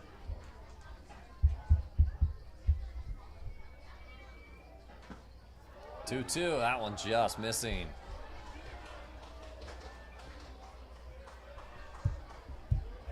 That was a nice pitch selection there from Schiavone. Just missed off to Arroyo. Would have been back-to-back strikeouts. Gotta fire in something else here.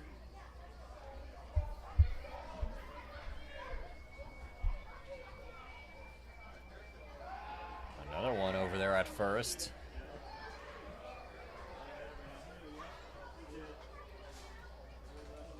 What is that, the fifth or sixth pickoff attempt now? Ballpark it at least. Is Lenia a fast guy? Is it saying it? What's it saying in his scouting report? I mean, it looks like he can move a little bit. Payoff is cranked foul.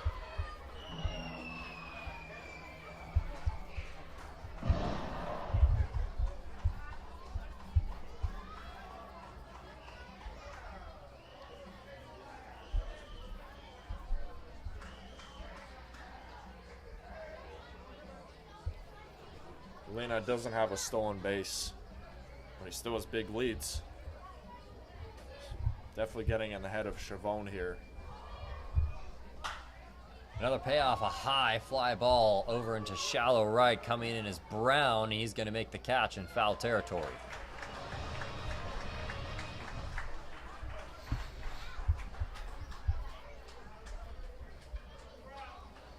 A long-awaited second out now brings up Colin Taylor. That bat took 5 or 7 minutes. Long at bat.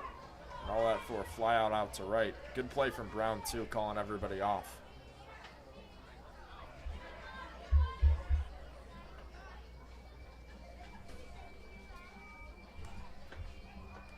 Colin Taylor 0 for 2, struck out already in the third.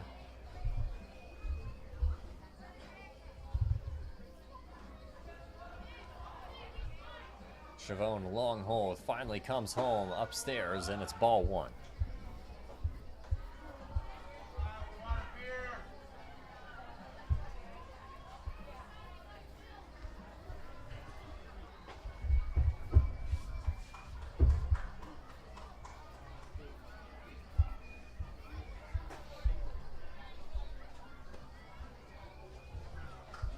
takes it for a 2-0 count.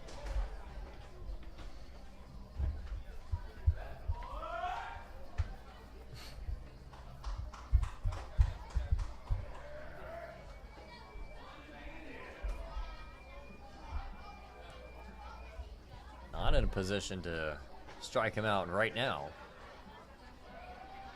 Another look over at Lenia. Am I missing something? Those two must have beef or something. He really wants that out. I'm not quite sure.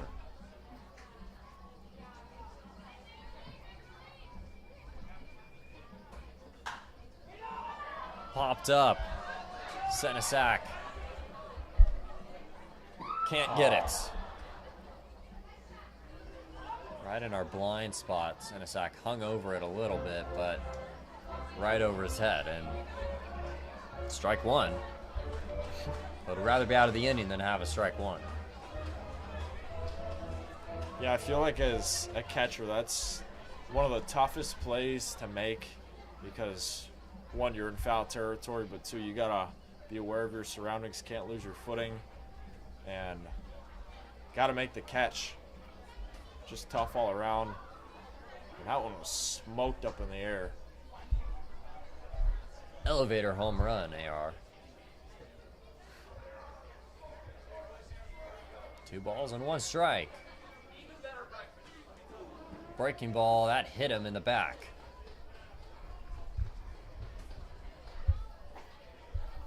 Taylor goes over to first from the hit by pitch. Back to the top of the order with Evan Cornwell with runners on at first and second.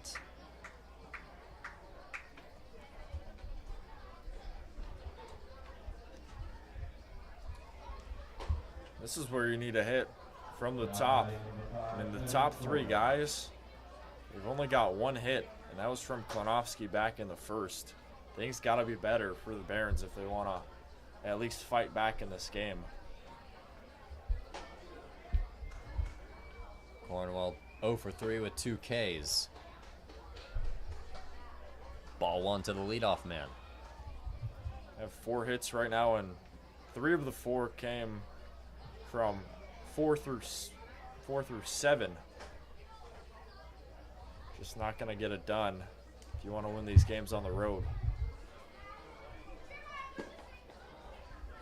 Low and away, 2-0.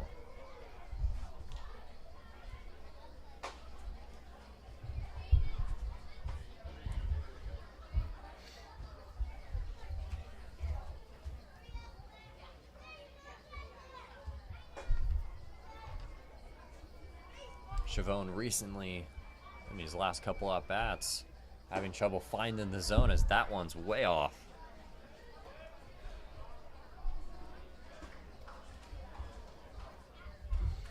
Three balls that weren't close.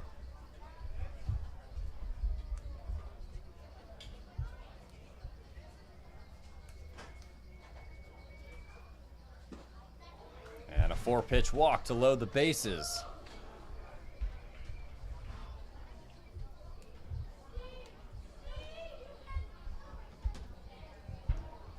Here comes Brian Evans. This is a good call. Hit by pitch, then a walk. Something's bugging Chavone out there.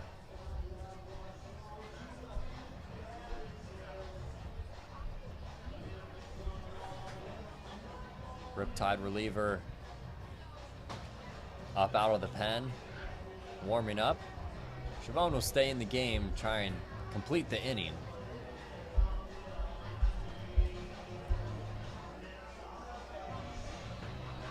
I think one reason why Chavone has been struggling locating, he may have lost focus. I mean, he kept trying to pick off Dylan Lena over at first. I was thinking the same exact thing.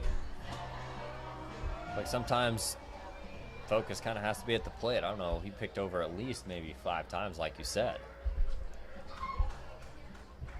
Now it's Deuce Robinson with the bases loaded. 0 for 3 day. Swings at the first one and fouls it off to the right.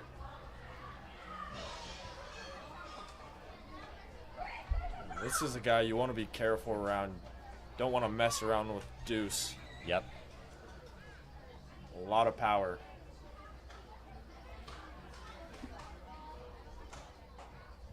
Big at bat here for the Barons. Bases loaded, 2 outs. This is probably the best opportunity of the game so far.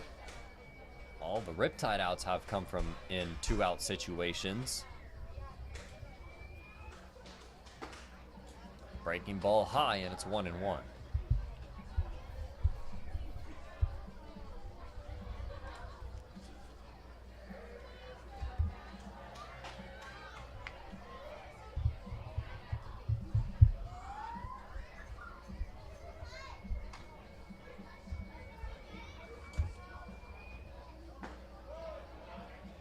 Javone finds it, paints the fastball, and it's 1-2.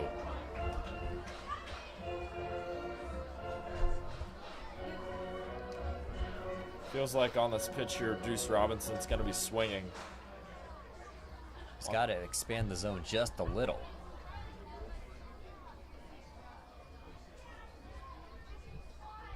One ball, 2 strikes, bases loaded. Javone kicks and deals. Swing and a miss. He got him. Matt Javone escapes the bases loaded jam, keeps the shutout intact. Let's go stretch as the Riptide are up 5-0.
Bottom of the 7th inning, called the bullpen once again for the Rayborns, brought to you by Rayborn.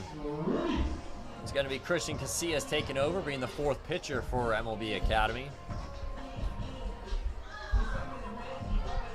6 1/3 with a 8.53 ERA.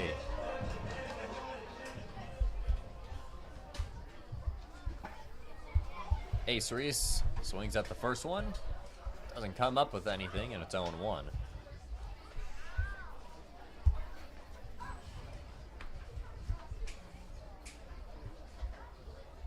Casillas going to be a senior at Sac State as Reese fouls it off. Quickly 0-2.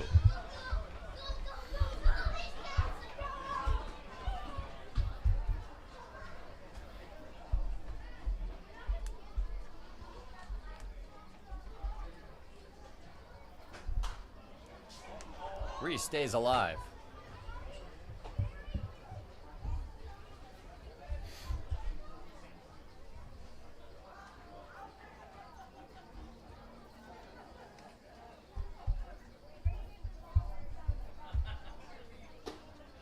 The 0-2 just missing high. 1 ball and 2 strikes.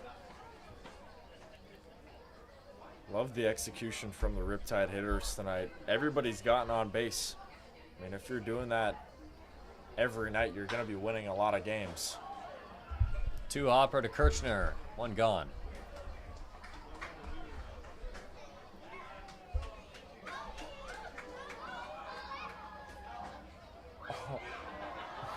Swing and a miss. Oh, no way. That can't be happening right now. That cannot be happening right now.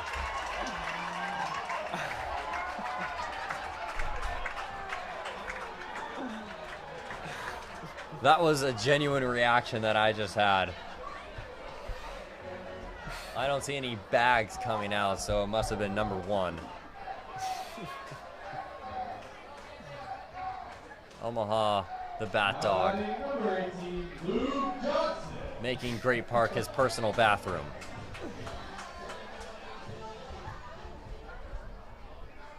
Luke Johnson, I can't believe we just saw that.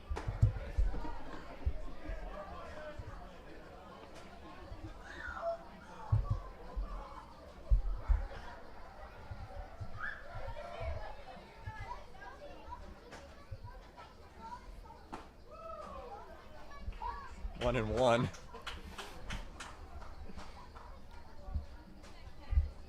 I mean, you see something new at the baseball diamond every game. There you go. Swinging, fouled off. It's 1 ball, 2 strikes. I've seen it all now. That was... I'm at a loss of words.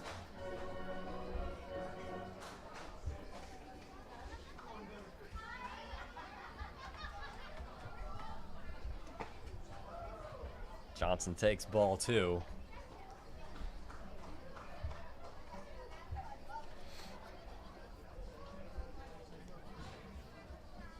Hopefully no one lays a bunt down over that part of the grass. Ripped foul into the Riptide dugout. That one snuck into the far opening of the Riptide dugout. Very rare you see that. Didn't hit anybody though.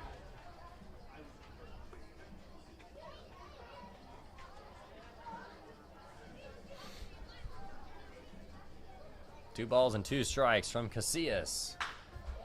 Ground ball over the left side.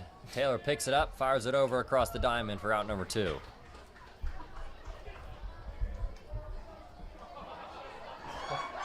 There's no way.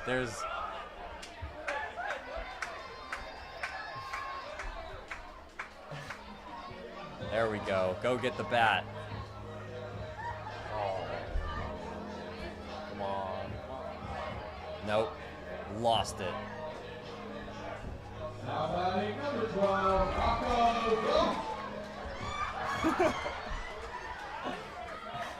Is there a delay of game in baseball? Probably should be. Rocco Gump now with 2 gone. We always say, let's get weird. I mean, we were talking about the baseball game. I think Omaha's night is done.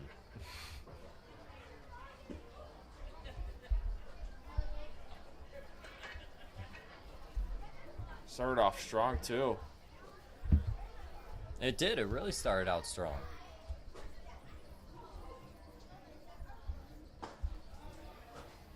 Strike 1 to Rocco Gump, evens up the count.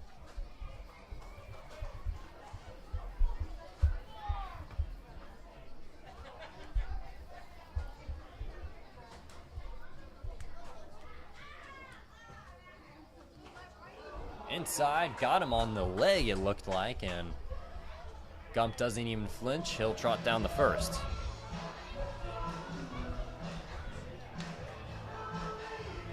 Two-out walk brings up J.C. Allen. That now extends the streak for the Riptide. They've had base runners in every single inning. Talked about if every guy is getting on base, you're going to win a lot of games. If you've got guys getting on base every single inning, once again, you're going to win a lot of games. Riptide are on track to winning another one here at home.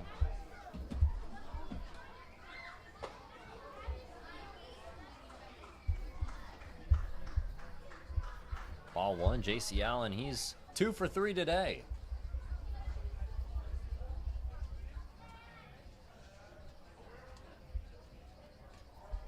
Riptide right now on pace to eclipse the record last year, 20-15. They're about to be 15-8, so they're making their way well ahead of schedule.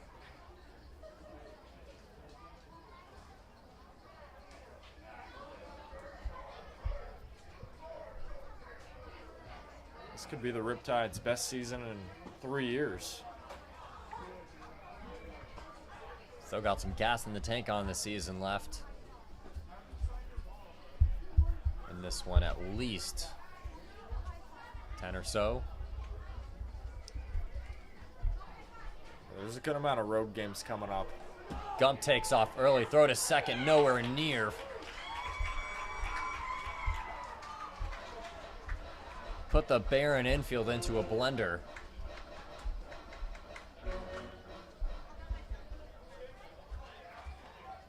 And the throw over from Kirshner, no one was at second, a diving play by Cornwall to save it.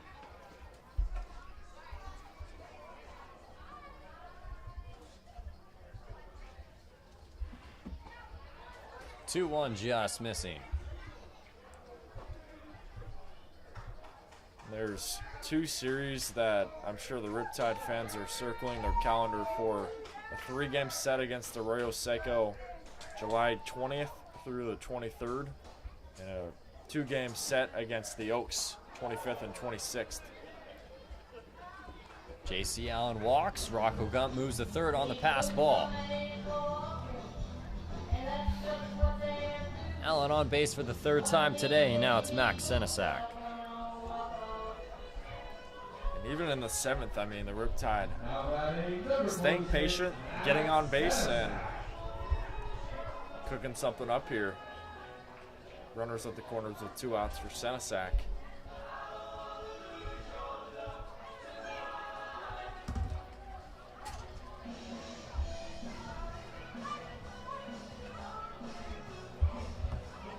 Senesac still looking for that first hit.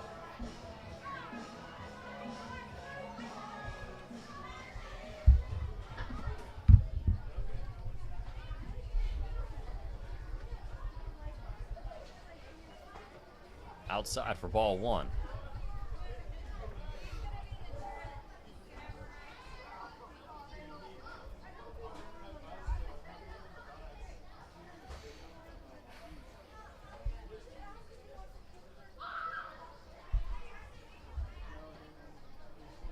Runners at the corners. 2 gone in a 5-0 game. Senesac takes ball 2.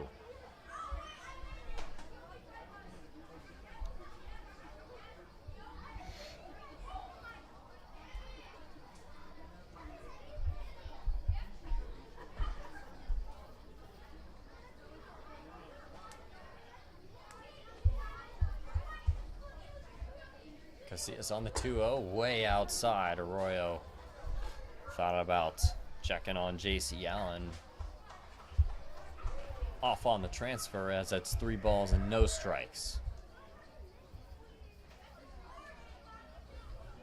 In the last game against the Barons, they had trouble with the walks. Allowed 10 free passes with 4 errors. And the Academy actually out-hit the Riptide. J.C. Allen takes off. Arroyo's throw down to second. Not there. Tag didn't get it. It was a close play at second. Lena was right there on top of Allen. But close play, eventually won by the Riptide.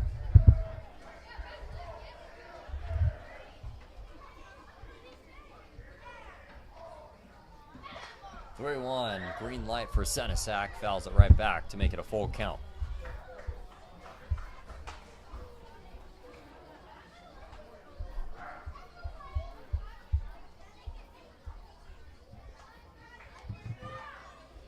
This is another big moment for the Riptide, even though the score is 5-0. 2-out situation.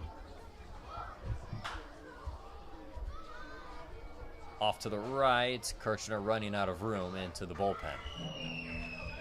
Exactly that, Jeff. I mean, you're up 5. Pretty solid lead, but you want some insurance. Go for the touchdown, make it 7-0.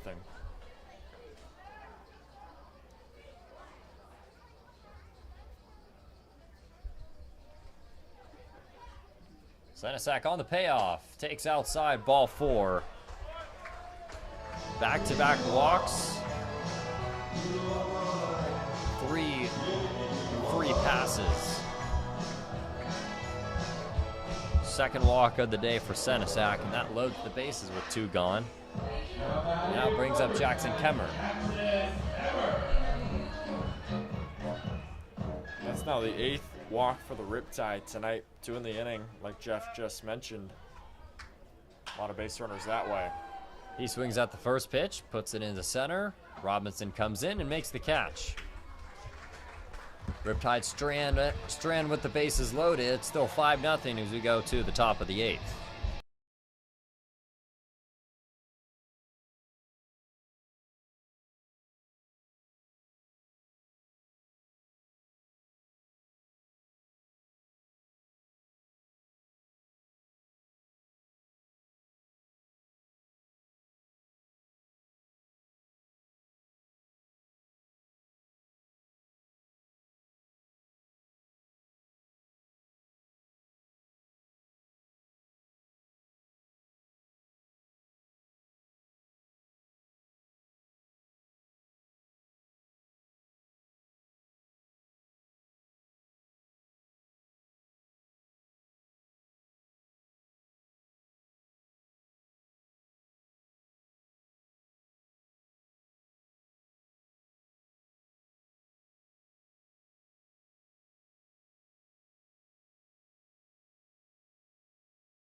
Does anyone struggle with time taking your kids to school, baseball games, and practices? Can't find time for a car wash? Just download Pixie. Car Wash Fairy will come and clean your car.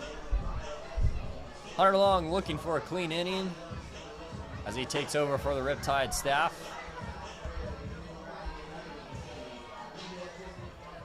The big right-hander from Michigan State. Now batting number 8, Jacob Podolsky. Facing the heart of the order.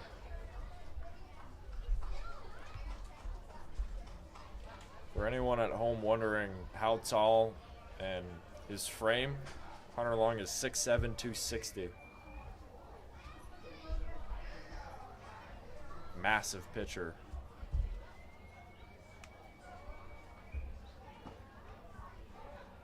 Spins a breaker in there, and it's 0-1. 1 inning, 3 earned runs so far in a Riptide uniform.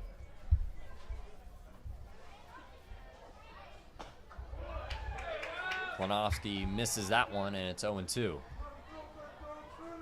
Double in the first inning, but nothing much after that as he's got 2 strikeouts.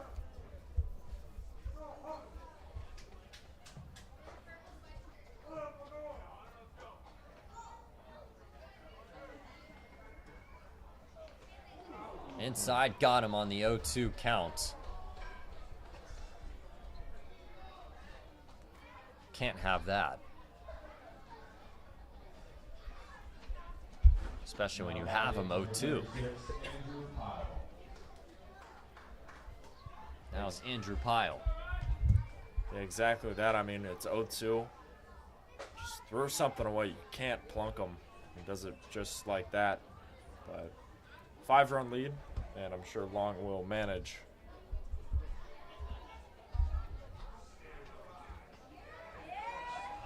And now they're going to look at Klinowski as he's taking a minute.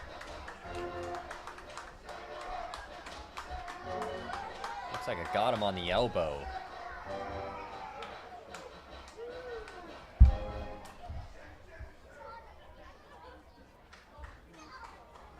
Pinch runner could be on tap for the Barons.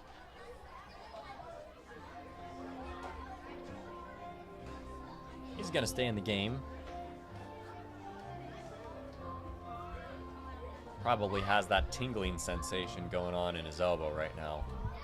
Well, I'm sure that hurt. I would not want a pitch thrown at my elbow, especially from a 6'7" pitcher. Scary stuff. It's not fun.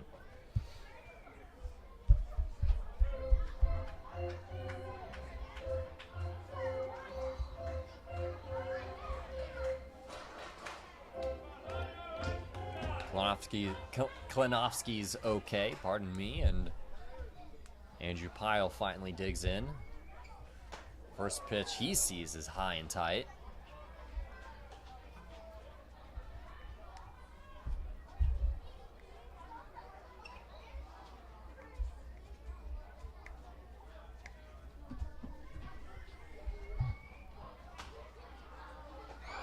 Pyle fouls it out.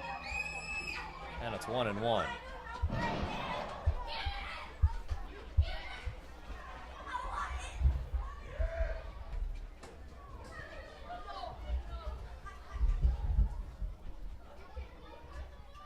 On the 1-1.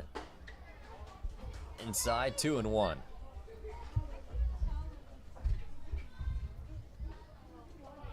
For Pyle, 1 for 3 tonight. Extends his hitting streak to 8 games. He's been on fire. Torrid pace for the Barons.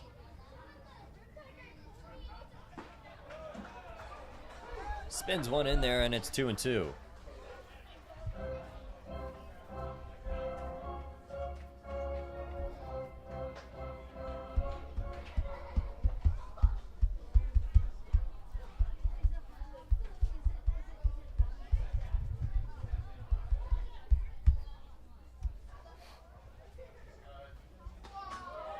Got him looking on the outside corner. Strikeout number 1 for Long. Now batting number 9, Andrew Kirchner.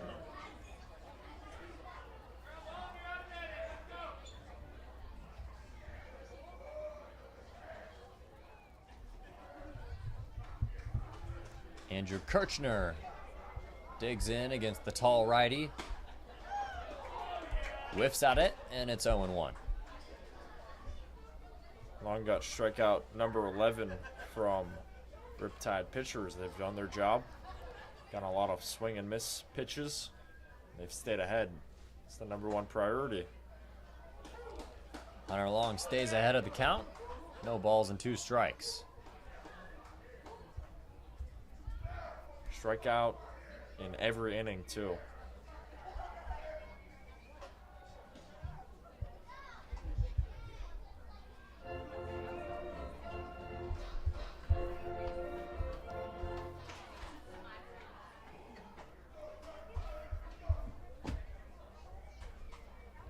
Missing downstairs, 1 ball and 2 strikes.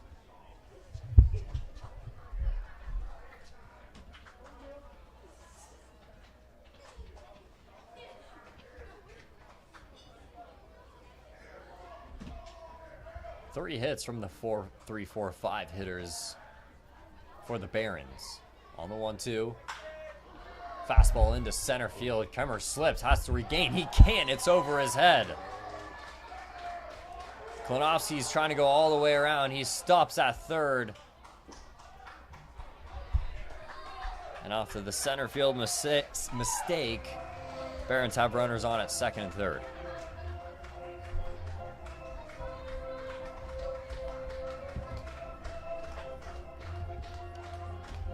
That's a tough break for Kemmer out in center. I mean, routine fly ball. Just lost his footing out there.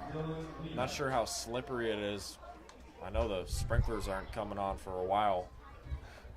Don't even say it. Probably won't happen again, though. Dylan Lenia. Now is a good chance to bring in the first few.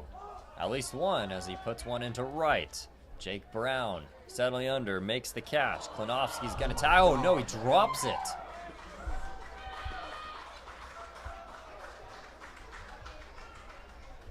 The defense all of a sudden from center to right falling apart. So that's gonna score the first run for the Barons.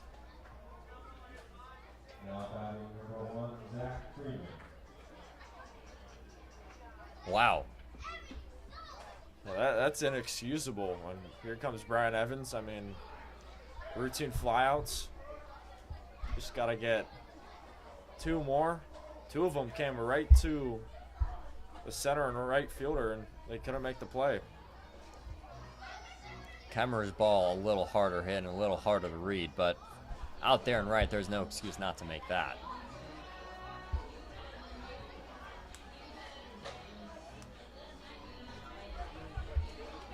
I mean, in a perfect world, that's outs 2 and 3. Yep.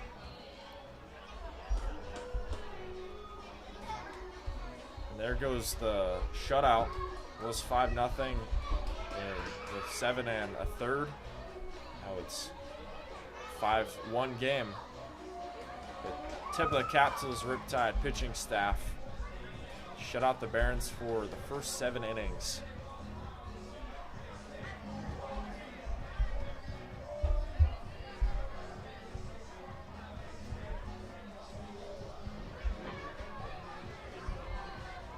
Back-to-back defensive errors. We can call one of them a mental error. Now it's Zach Freeman.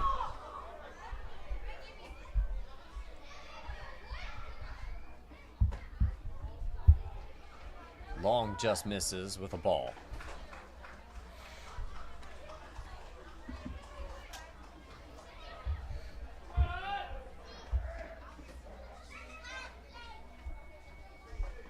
On the 1-0. Swing and a miss.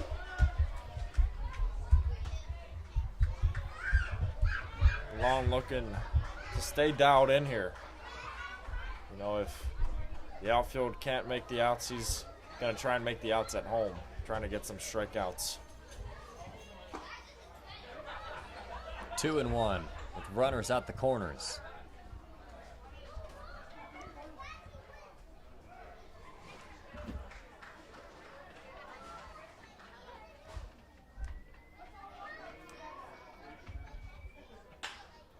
This one into right. Jake Brown coming in. This time he makes the catch. Kirchner's going to tag. That throw is cut off. And there's 2 gone. 5-2 game now, Riptide. And that ball from Freeman was lined right to right. For Adam Arroyo. Brown, you know, he's an excellent defender. That first one, just a mistake, but he comes back the other way and he gets that one for the second out.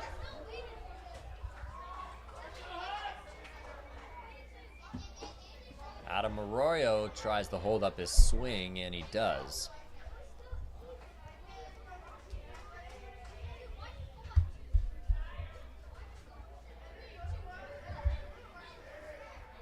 Barons down to their final 4 outs here.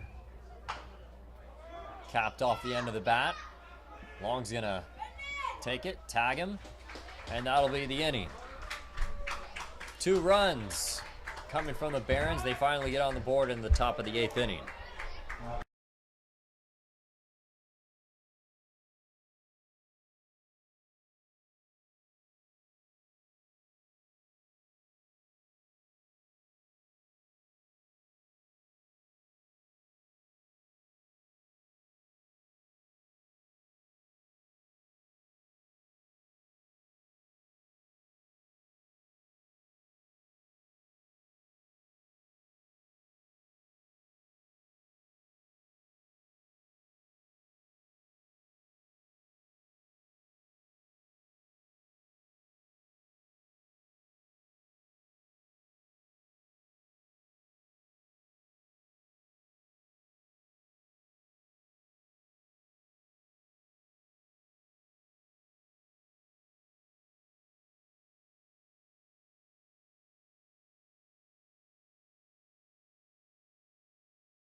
Have a good call at the end.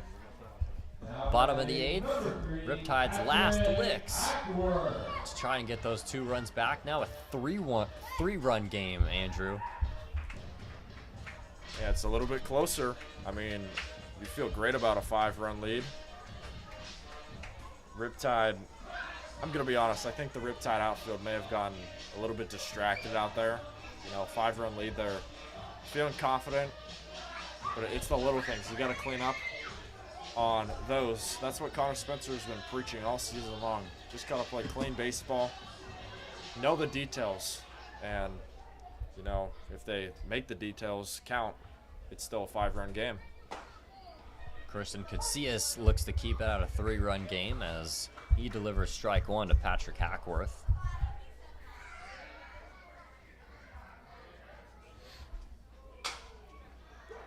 Saw it off to the third baseman, Taylor, throw over in time. Sounded like a broken bat, too. Yeah, bad sound off of the bat from Hackworth, but still. Good play there from Taylor over at third to get the first out. So far, throughout this entire game, the Barons infield has been strong. That's been a highlight all season long.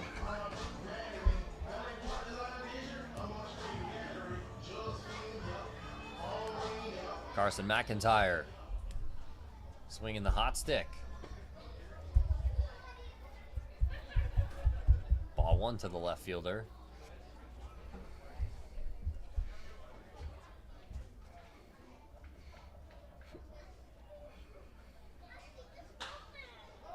Pops it up, shallow center, backing up his Cornwell. He'll make the catch for out number 2.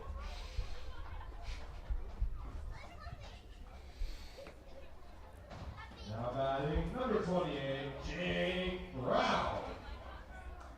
Now Jake Brown looking for a little redemption.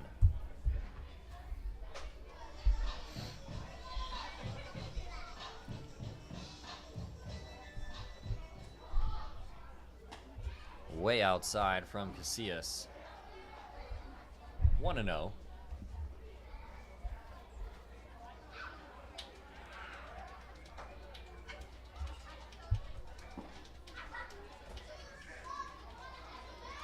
Two balls and no strikes. Casillas seems to be working really quick here on Jake Brown and these past 2 Riptide hitters. I don't mind that one bit. Must have dinner reservations. This late? I mean, I'm eating dinner after this Raising game, so Cane's. yes. Yep. That's like the only one I know that's open. Green light for Brown. Keeps Ace Reese on his toes on deck. That was right towards him. Maybe dessert reservations. Ooh. 3-1, called strike 2, full count. What are you thinking for dessert? Haven't even thought that far. Maybe so, like 20 minutes. About to be a lot quicker. Coming in is Robinson. He'll make the catch in center. Clean inning for Christian Casillas. We go to the top of the 9th. The Riptide 3 outs away from claiming this one.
Ball of the bullpen brought to you by Wild Rivers, your destination for aquatic thrills and unforgettable adventures. Tanner Wardy looks to clean it up. Take the win against 9-1-2 for the Barons. Colin Taylor, Evan Cornwall, and then Deuce Robinson.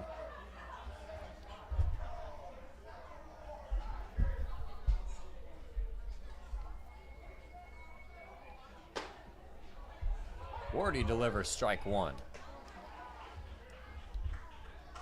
Yeah, Wardy looking for a save here. Comes in with a 6.17 ERA. He's kind of giving up runs in 3 of his 5 appearances, but looking to stay locked in here. No balls and 2 strikes.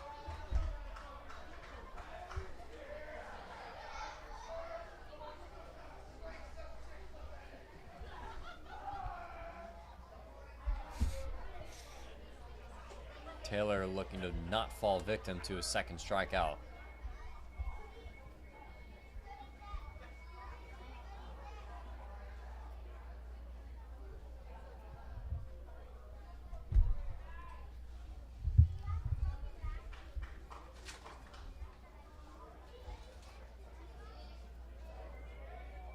Here's the 0-2. Challenged him with a fastball, but fouled off. And this is Wardy's 3rd appearance against the Barons. His previous 2, he went 3 innings, he gave up 2 hits, 2 walks, and he struck out 3. So good numbers from Wardy against the Barons. At his number. Tried with the slider. Taylor got enough to stay alive.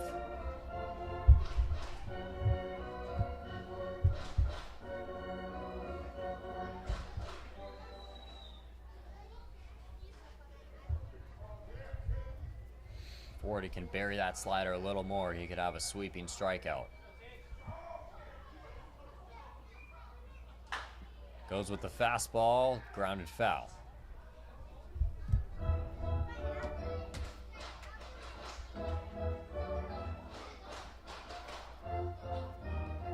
Wardy's another guy who wants to get those strikeouts. Gotten a strikeout in every single outing, 5 so far. 9 on the season, looking for number 10 right here.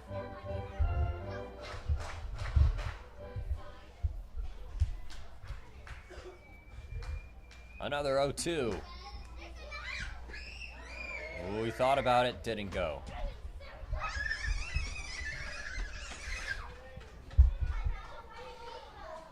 One ball and 2 strikes to Taylor.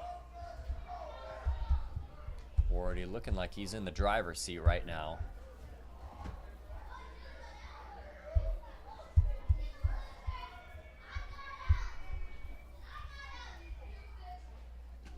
Got him. Nasty slider from Wardy with 1 going.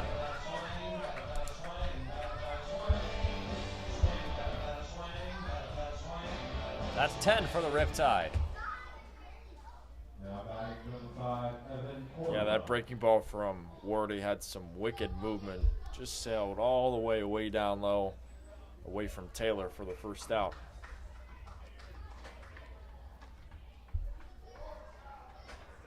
Cornwall digs in on an 0-for-3 day with a walk. Swing and a miss.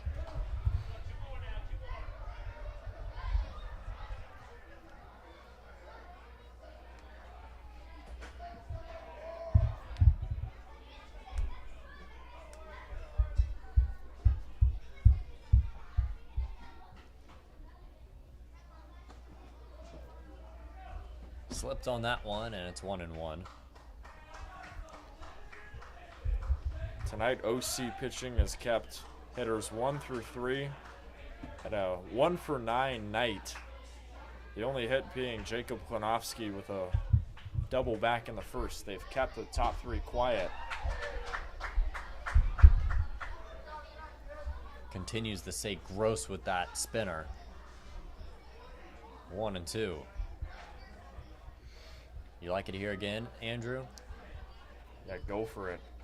Got a swing and miss here on Cornwall.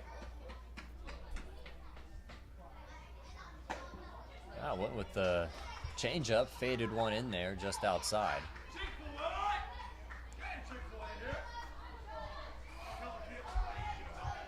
2 balls and 2 strikes. Looking to get out number 2.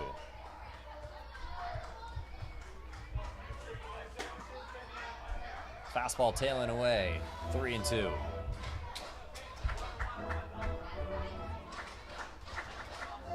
Yeah, Cornwell's a patient batter. He's just trying to see a pitch he can hit. Definitely trying to get it in play here. The payoff is outside for ball 4. Now it's Deuce Robinson. That was another good at-bat there from Cornwell. Walked for the second time tonight. I'm pretty sure the at-bat was 0 for 2, and he took 3 straight balls or close to it to get a walk. And now the Barons got some base running going.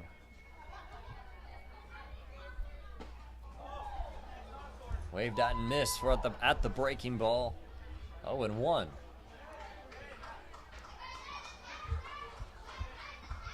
For Wardy here, he's licking his chops here at Robinson. Very aggressive hitter. This is the guy you want to strike out.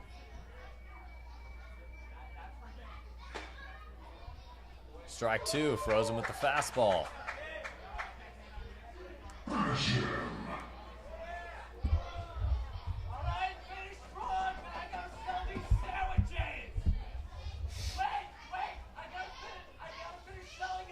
On the 0-2. Already comes home. Ground ball over the left side. Gump bobbles it. And on the throw to second, it hit the umpire. Oh, jeez.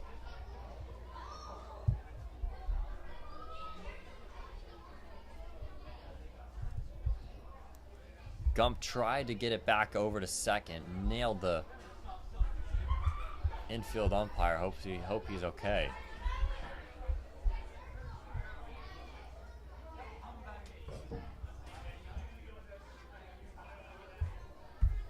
They're looking at him.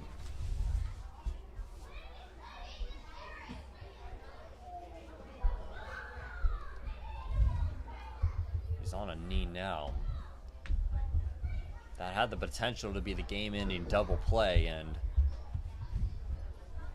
the second true error of the game.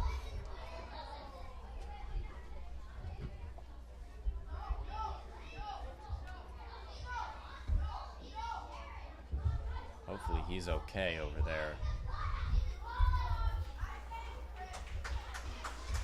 It doesn't look like Gump threw it that hard. He's up on his feet.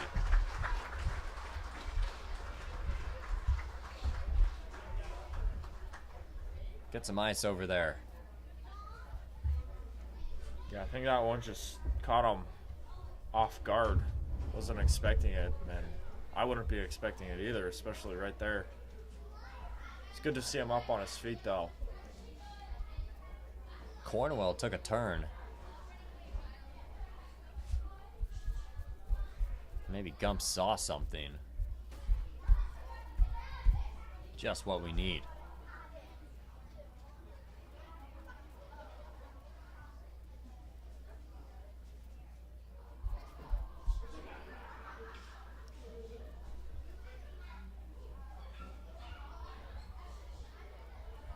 I think that one, watching the replay here, I think that might have hit his face or close to it, upper body. Oh yeah, it was for sure a face shot. Yeah, that hurts.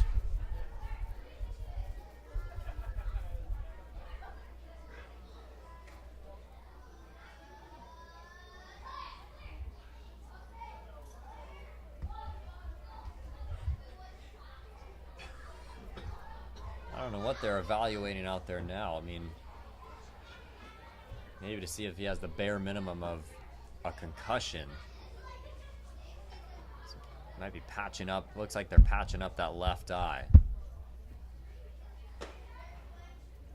Connor Spencer walking off. Trainer's walking off. He's going to stay in this game.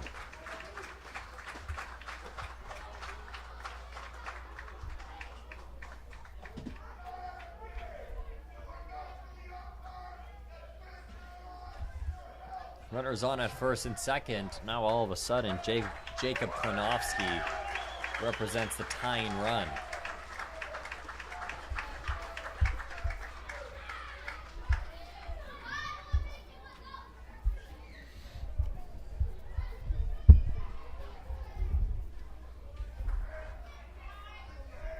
One for three with a hit by pitch. Double in the first. Outside, ball one. Yeah, for the Barons, this is who you want to see coming up. Now we've got a 3-game hitting streak. One swing of the bat, and we could have a brand new game.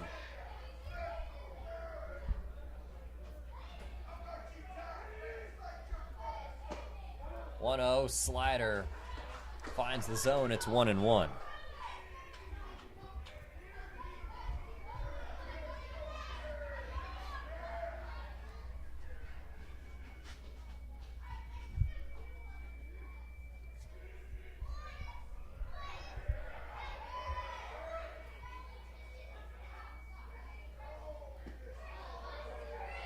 Just missing low. 2 balls and 1 strike.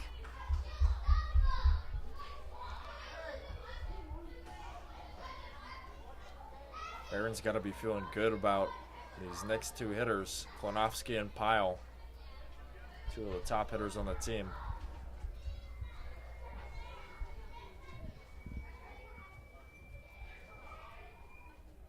The 2-1. Rounded off the leg of Klinowski, and it's 2-2.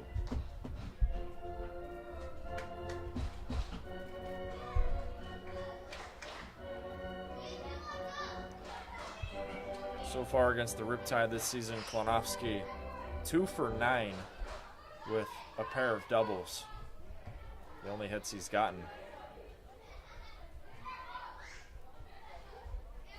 A strike away from a big second out.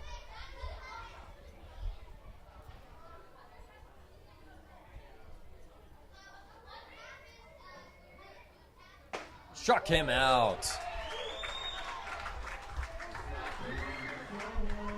Strikeout number 2, out number 2 of the inning for Tanner Warady.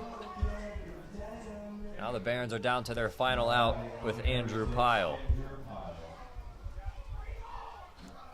Hat trick for Jacob Klinowski. Electric stuff there from Wardy. Gets the 2 outs through. Strikeout swinging. And the Barons are down to the final out. Slider, good block by Senesac. Keeps it in front of him for ball 1. Strikeout number 13 now from OC pitching. Baker's dozen.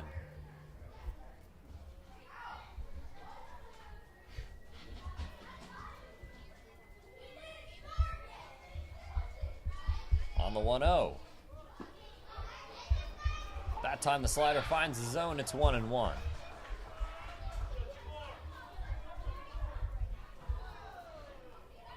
Yeah, I'm expecting a similar pitch here to Pyle.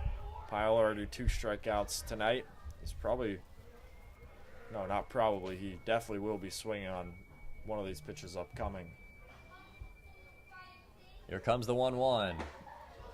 Outside fastball called, strike 2.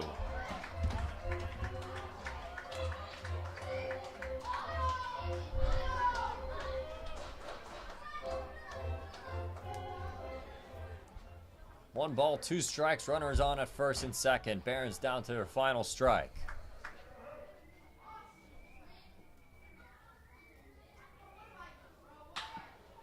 Base hit up the middle.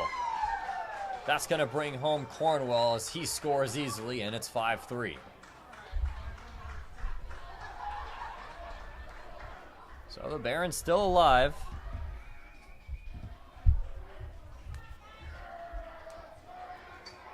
Now batting number 9, Andrew Kirchner.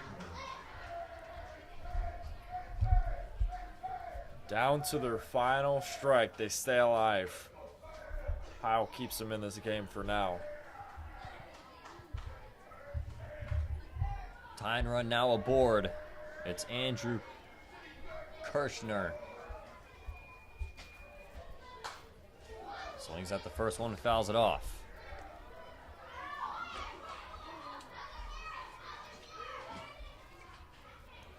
Another good option at the plate, 2 for 4 tonight. He's got 2 of the 6 Barons hits, a third of them.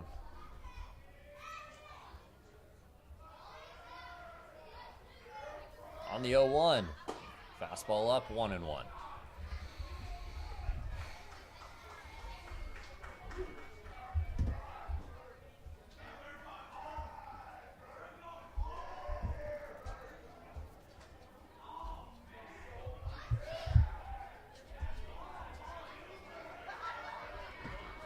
The 1-1 count to Kirshner.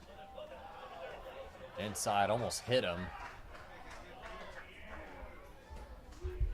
For ball 2. Yeah, Wardy having trouble locating right now.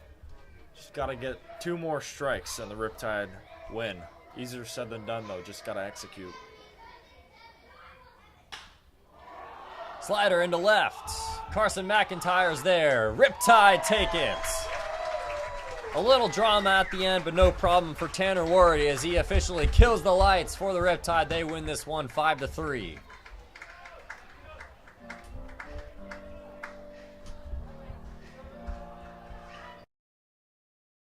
Riptide a big 4th inning, scoring 4. Doing the most of their damage in the middle of the game. And Andrew, the pitching staff was great. The offense did what they had to do, but let's applaud Sammy Kova. I mean, with 5 strong, 7 strikeouts, he really set the tone for the Tide. Yeah, his best outing of the season. He went 5 strong innings, striking out 7 batters, only allowing 4 hits, no runs, allowing 1 walk. Just phenomenal stuff from Kova, who is really emerging as one of the strong pitchers in this Riptide lineup. And once again, I mean, you talk about timely hitting. The Riptide had a pair of big hits from Hackworth and McIntyre, the 1-2 punch of the Riptide tonight. And, you know, they continue to do their job, continue to keep pace in the CCL South. 15-8 now. They are keeping pace with the Oaks. 1 game behind. Meanwhile, the Saints lost, so now they're going to be 2 games ahead. So big game. Riptide had to win it, and they did it here at home. Next home game on Sunday, it's going to be July 14th against the Oaks here at Irvine Great Park. From all of us here in Irvine, we bid you so long. Thanks for tuning in. Andrew Relvis along with Jeff Wilson. We bid you a so long. We'll see you on Sunday.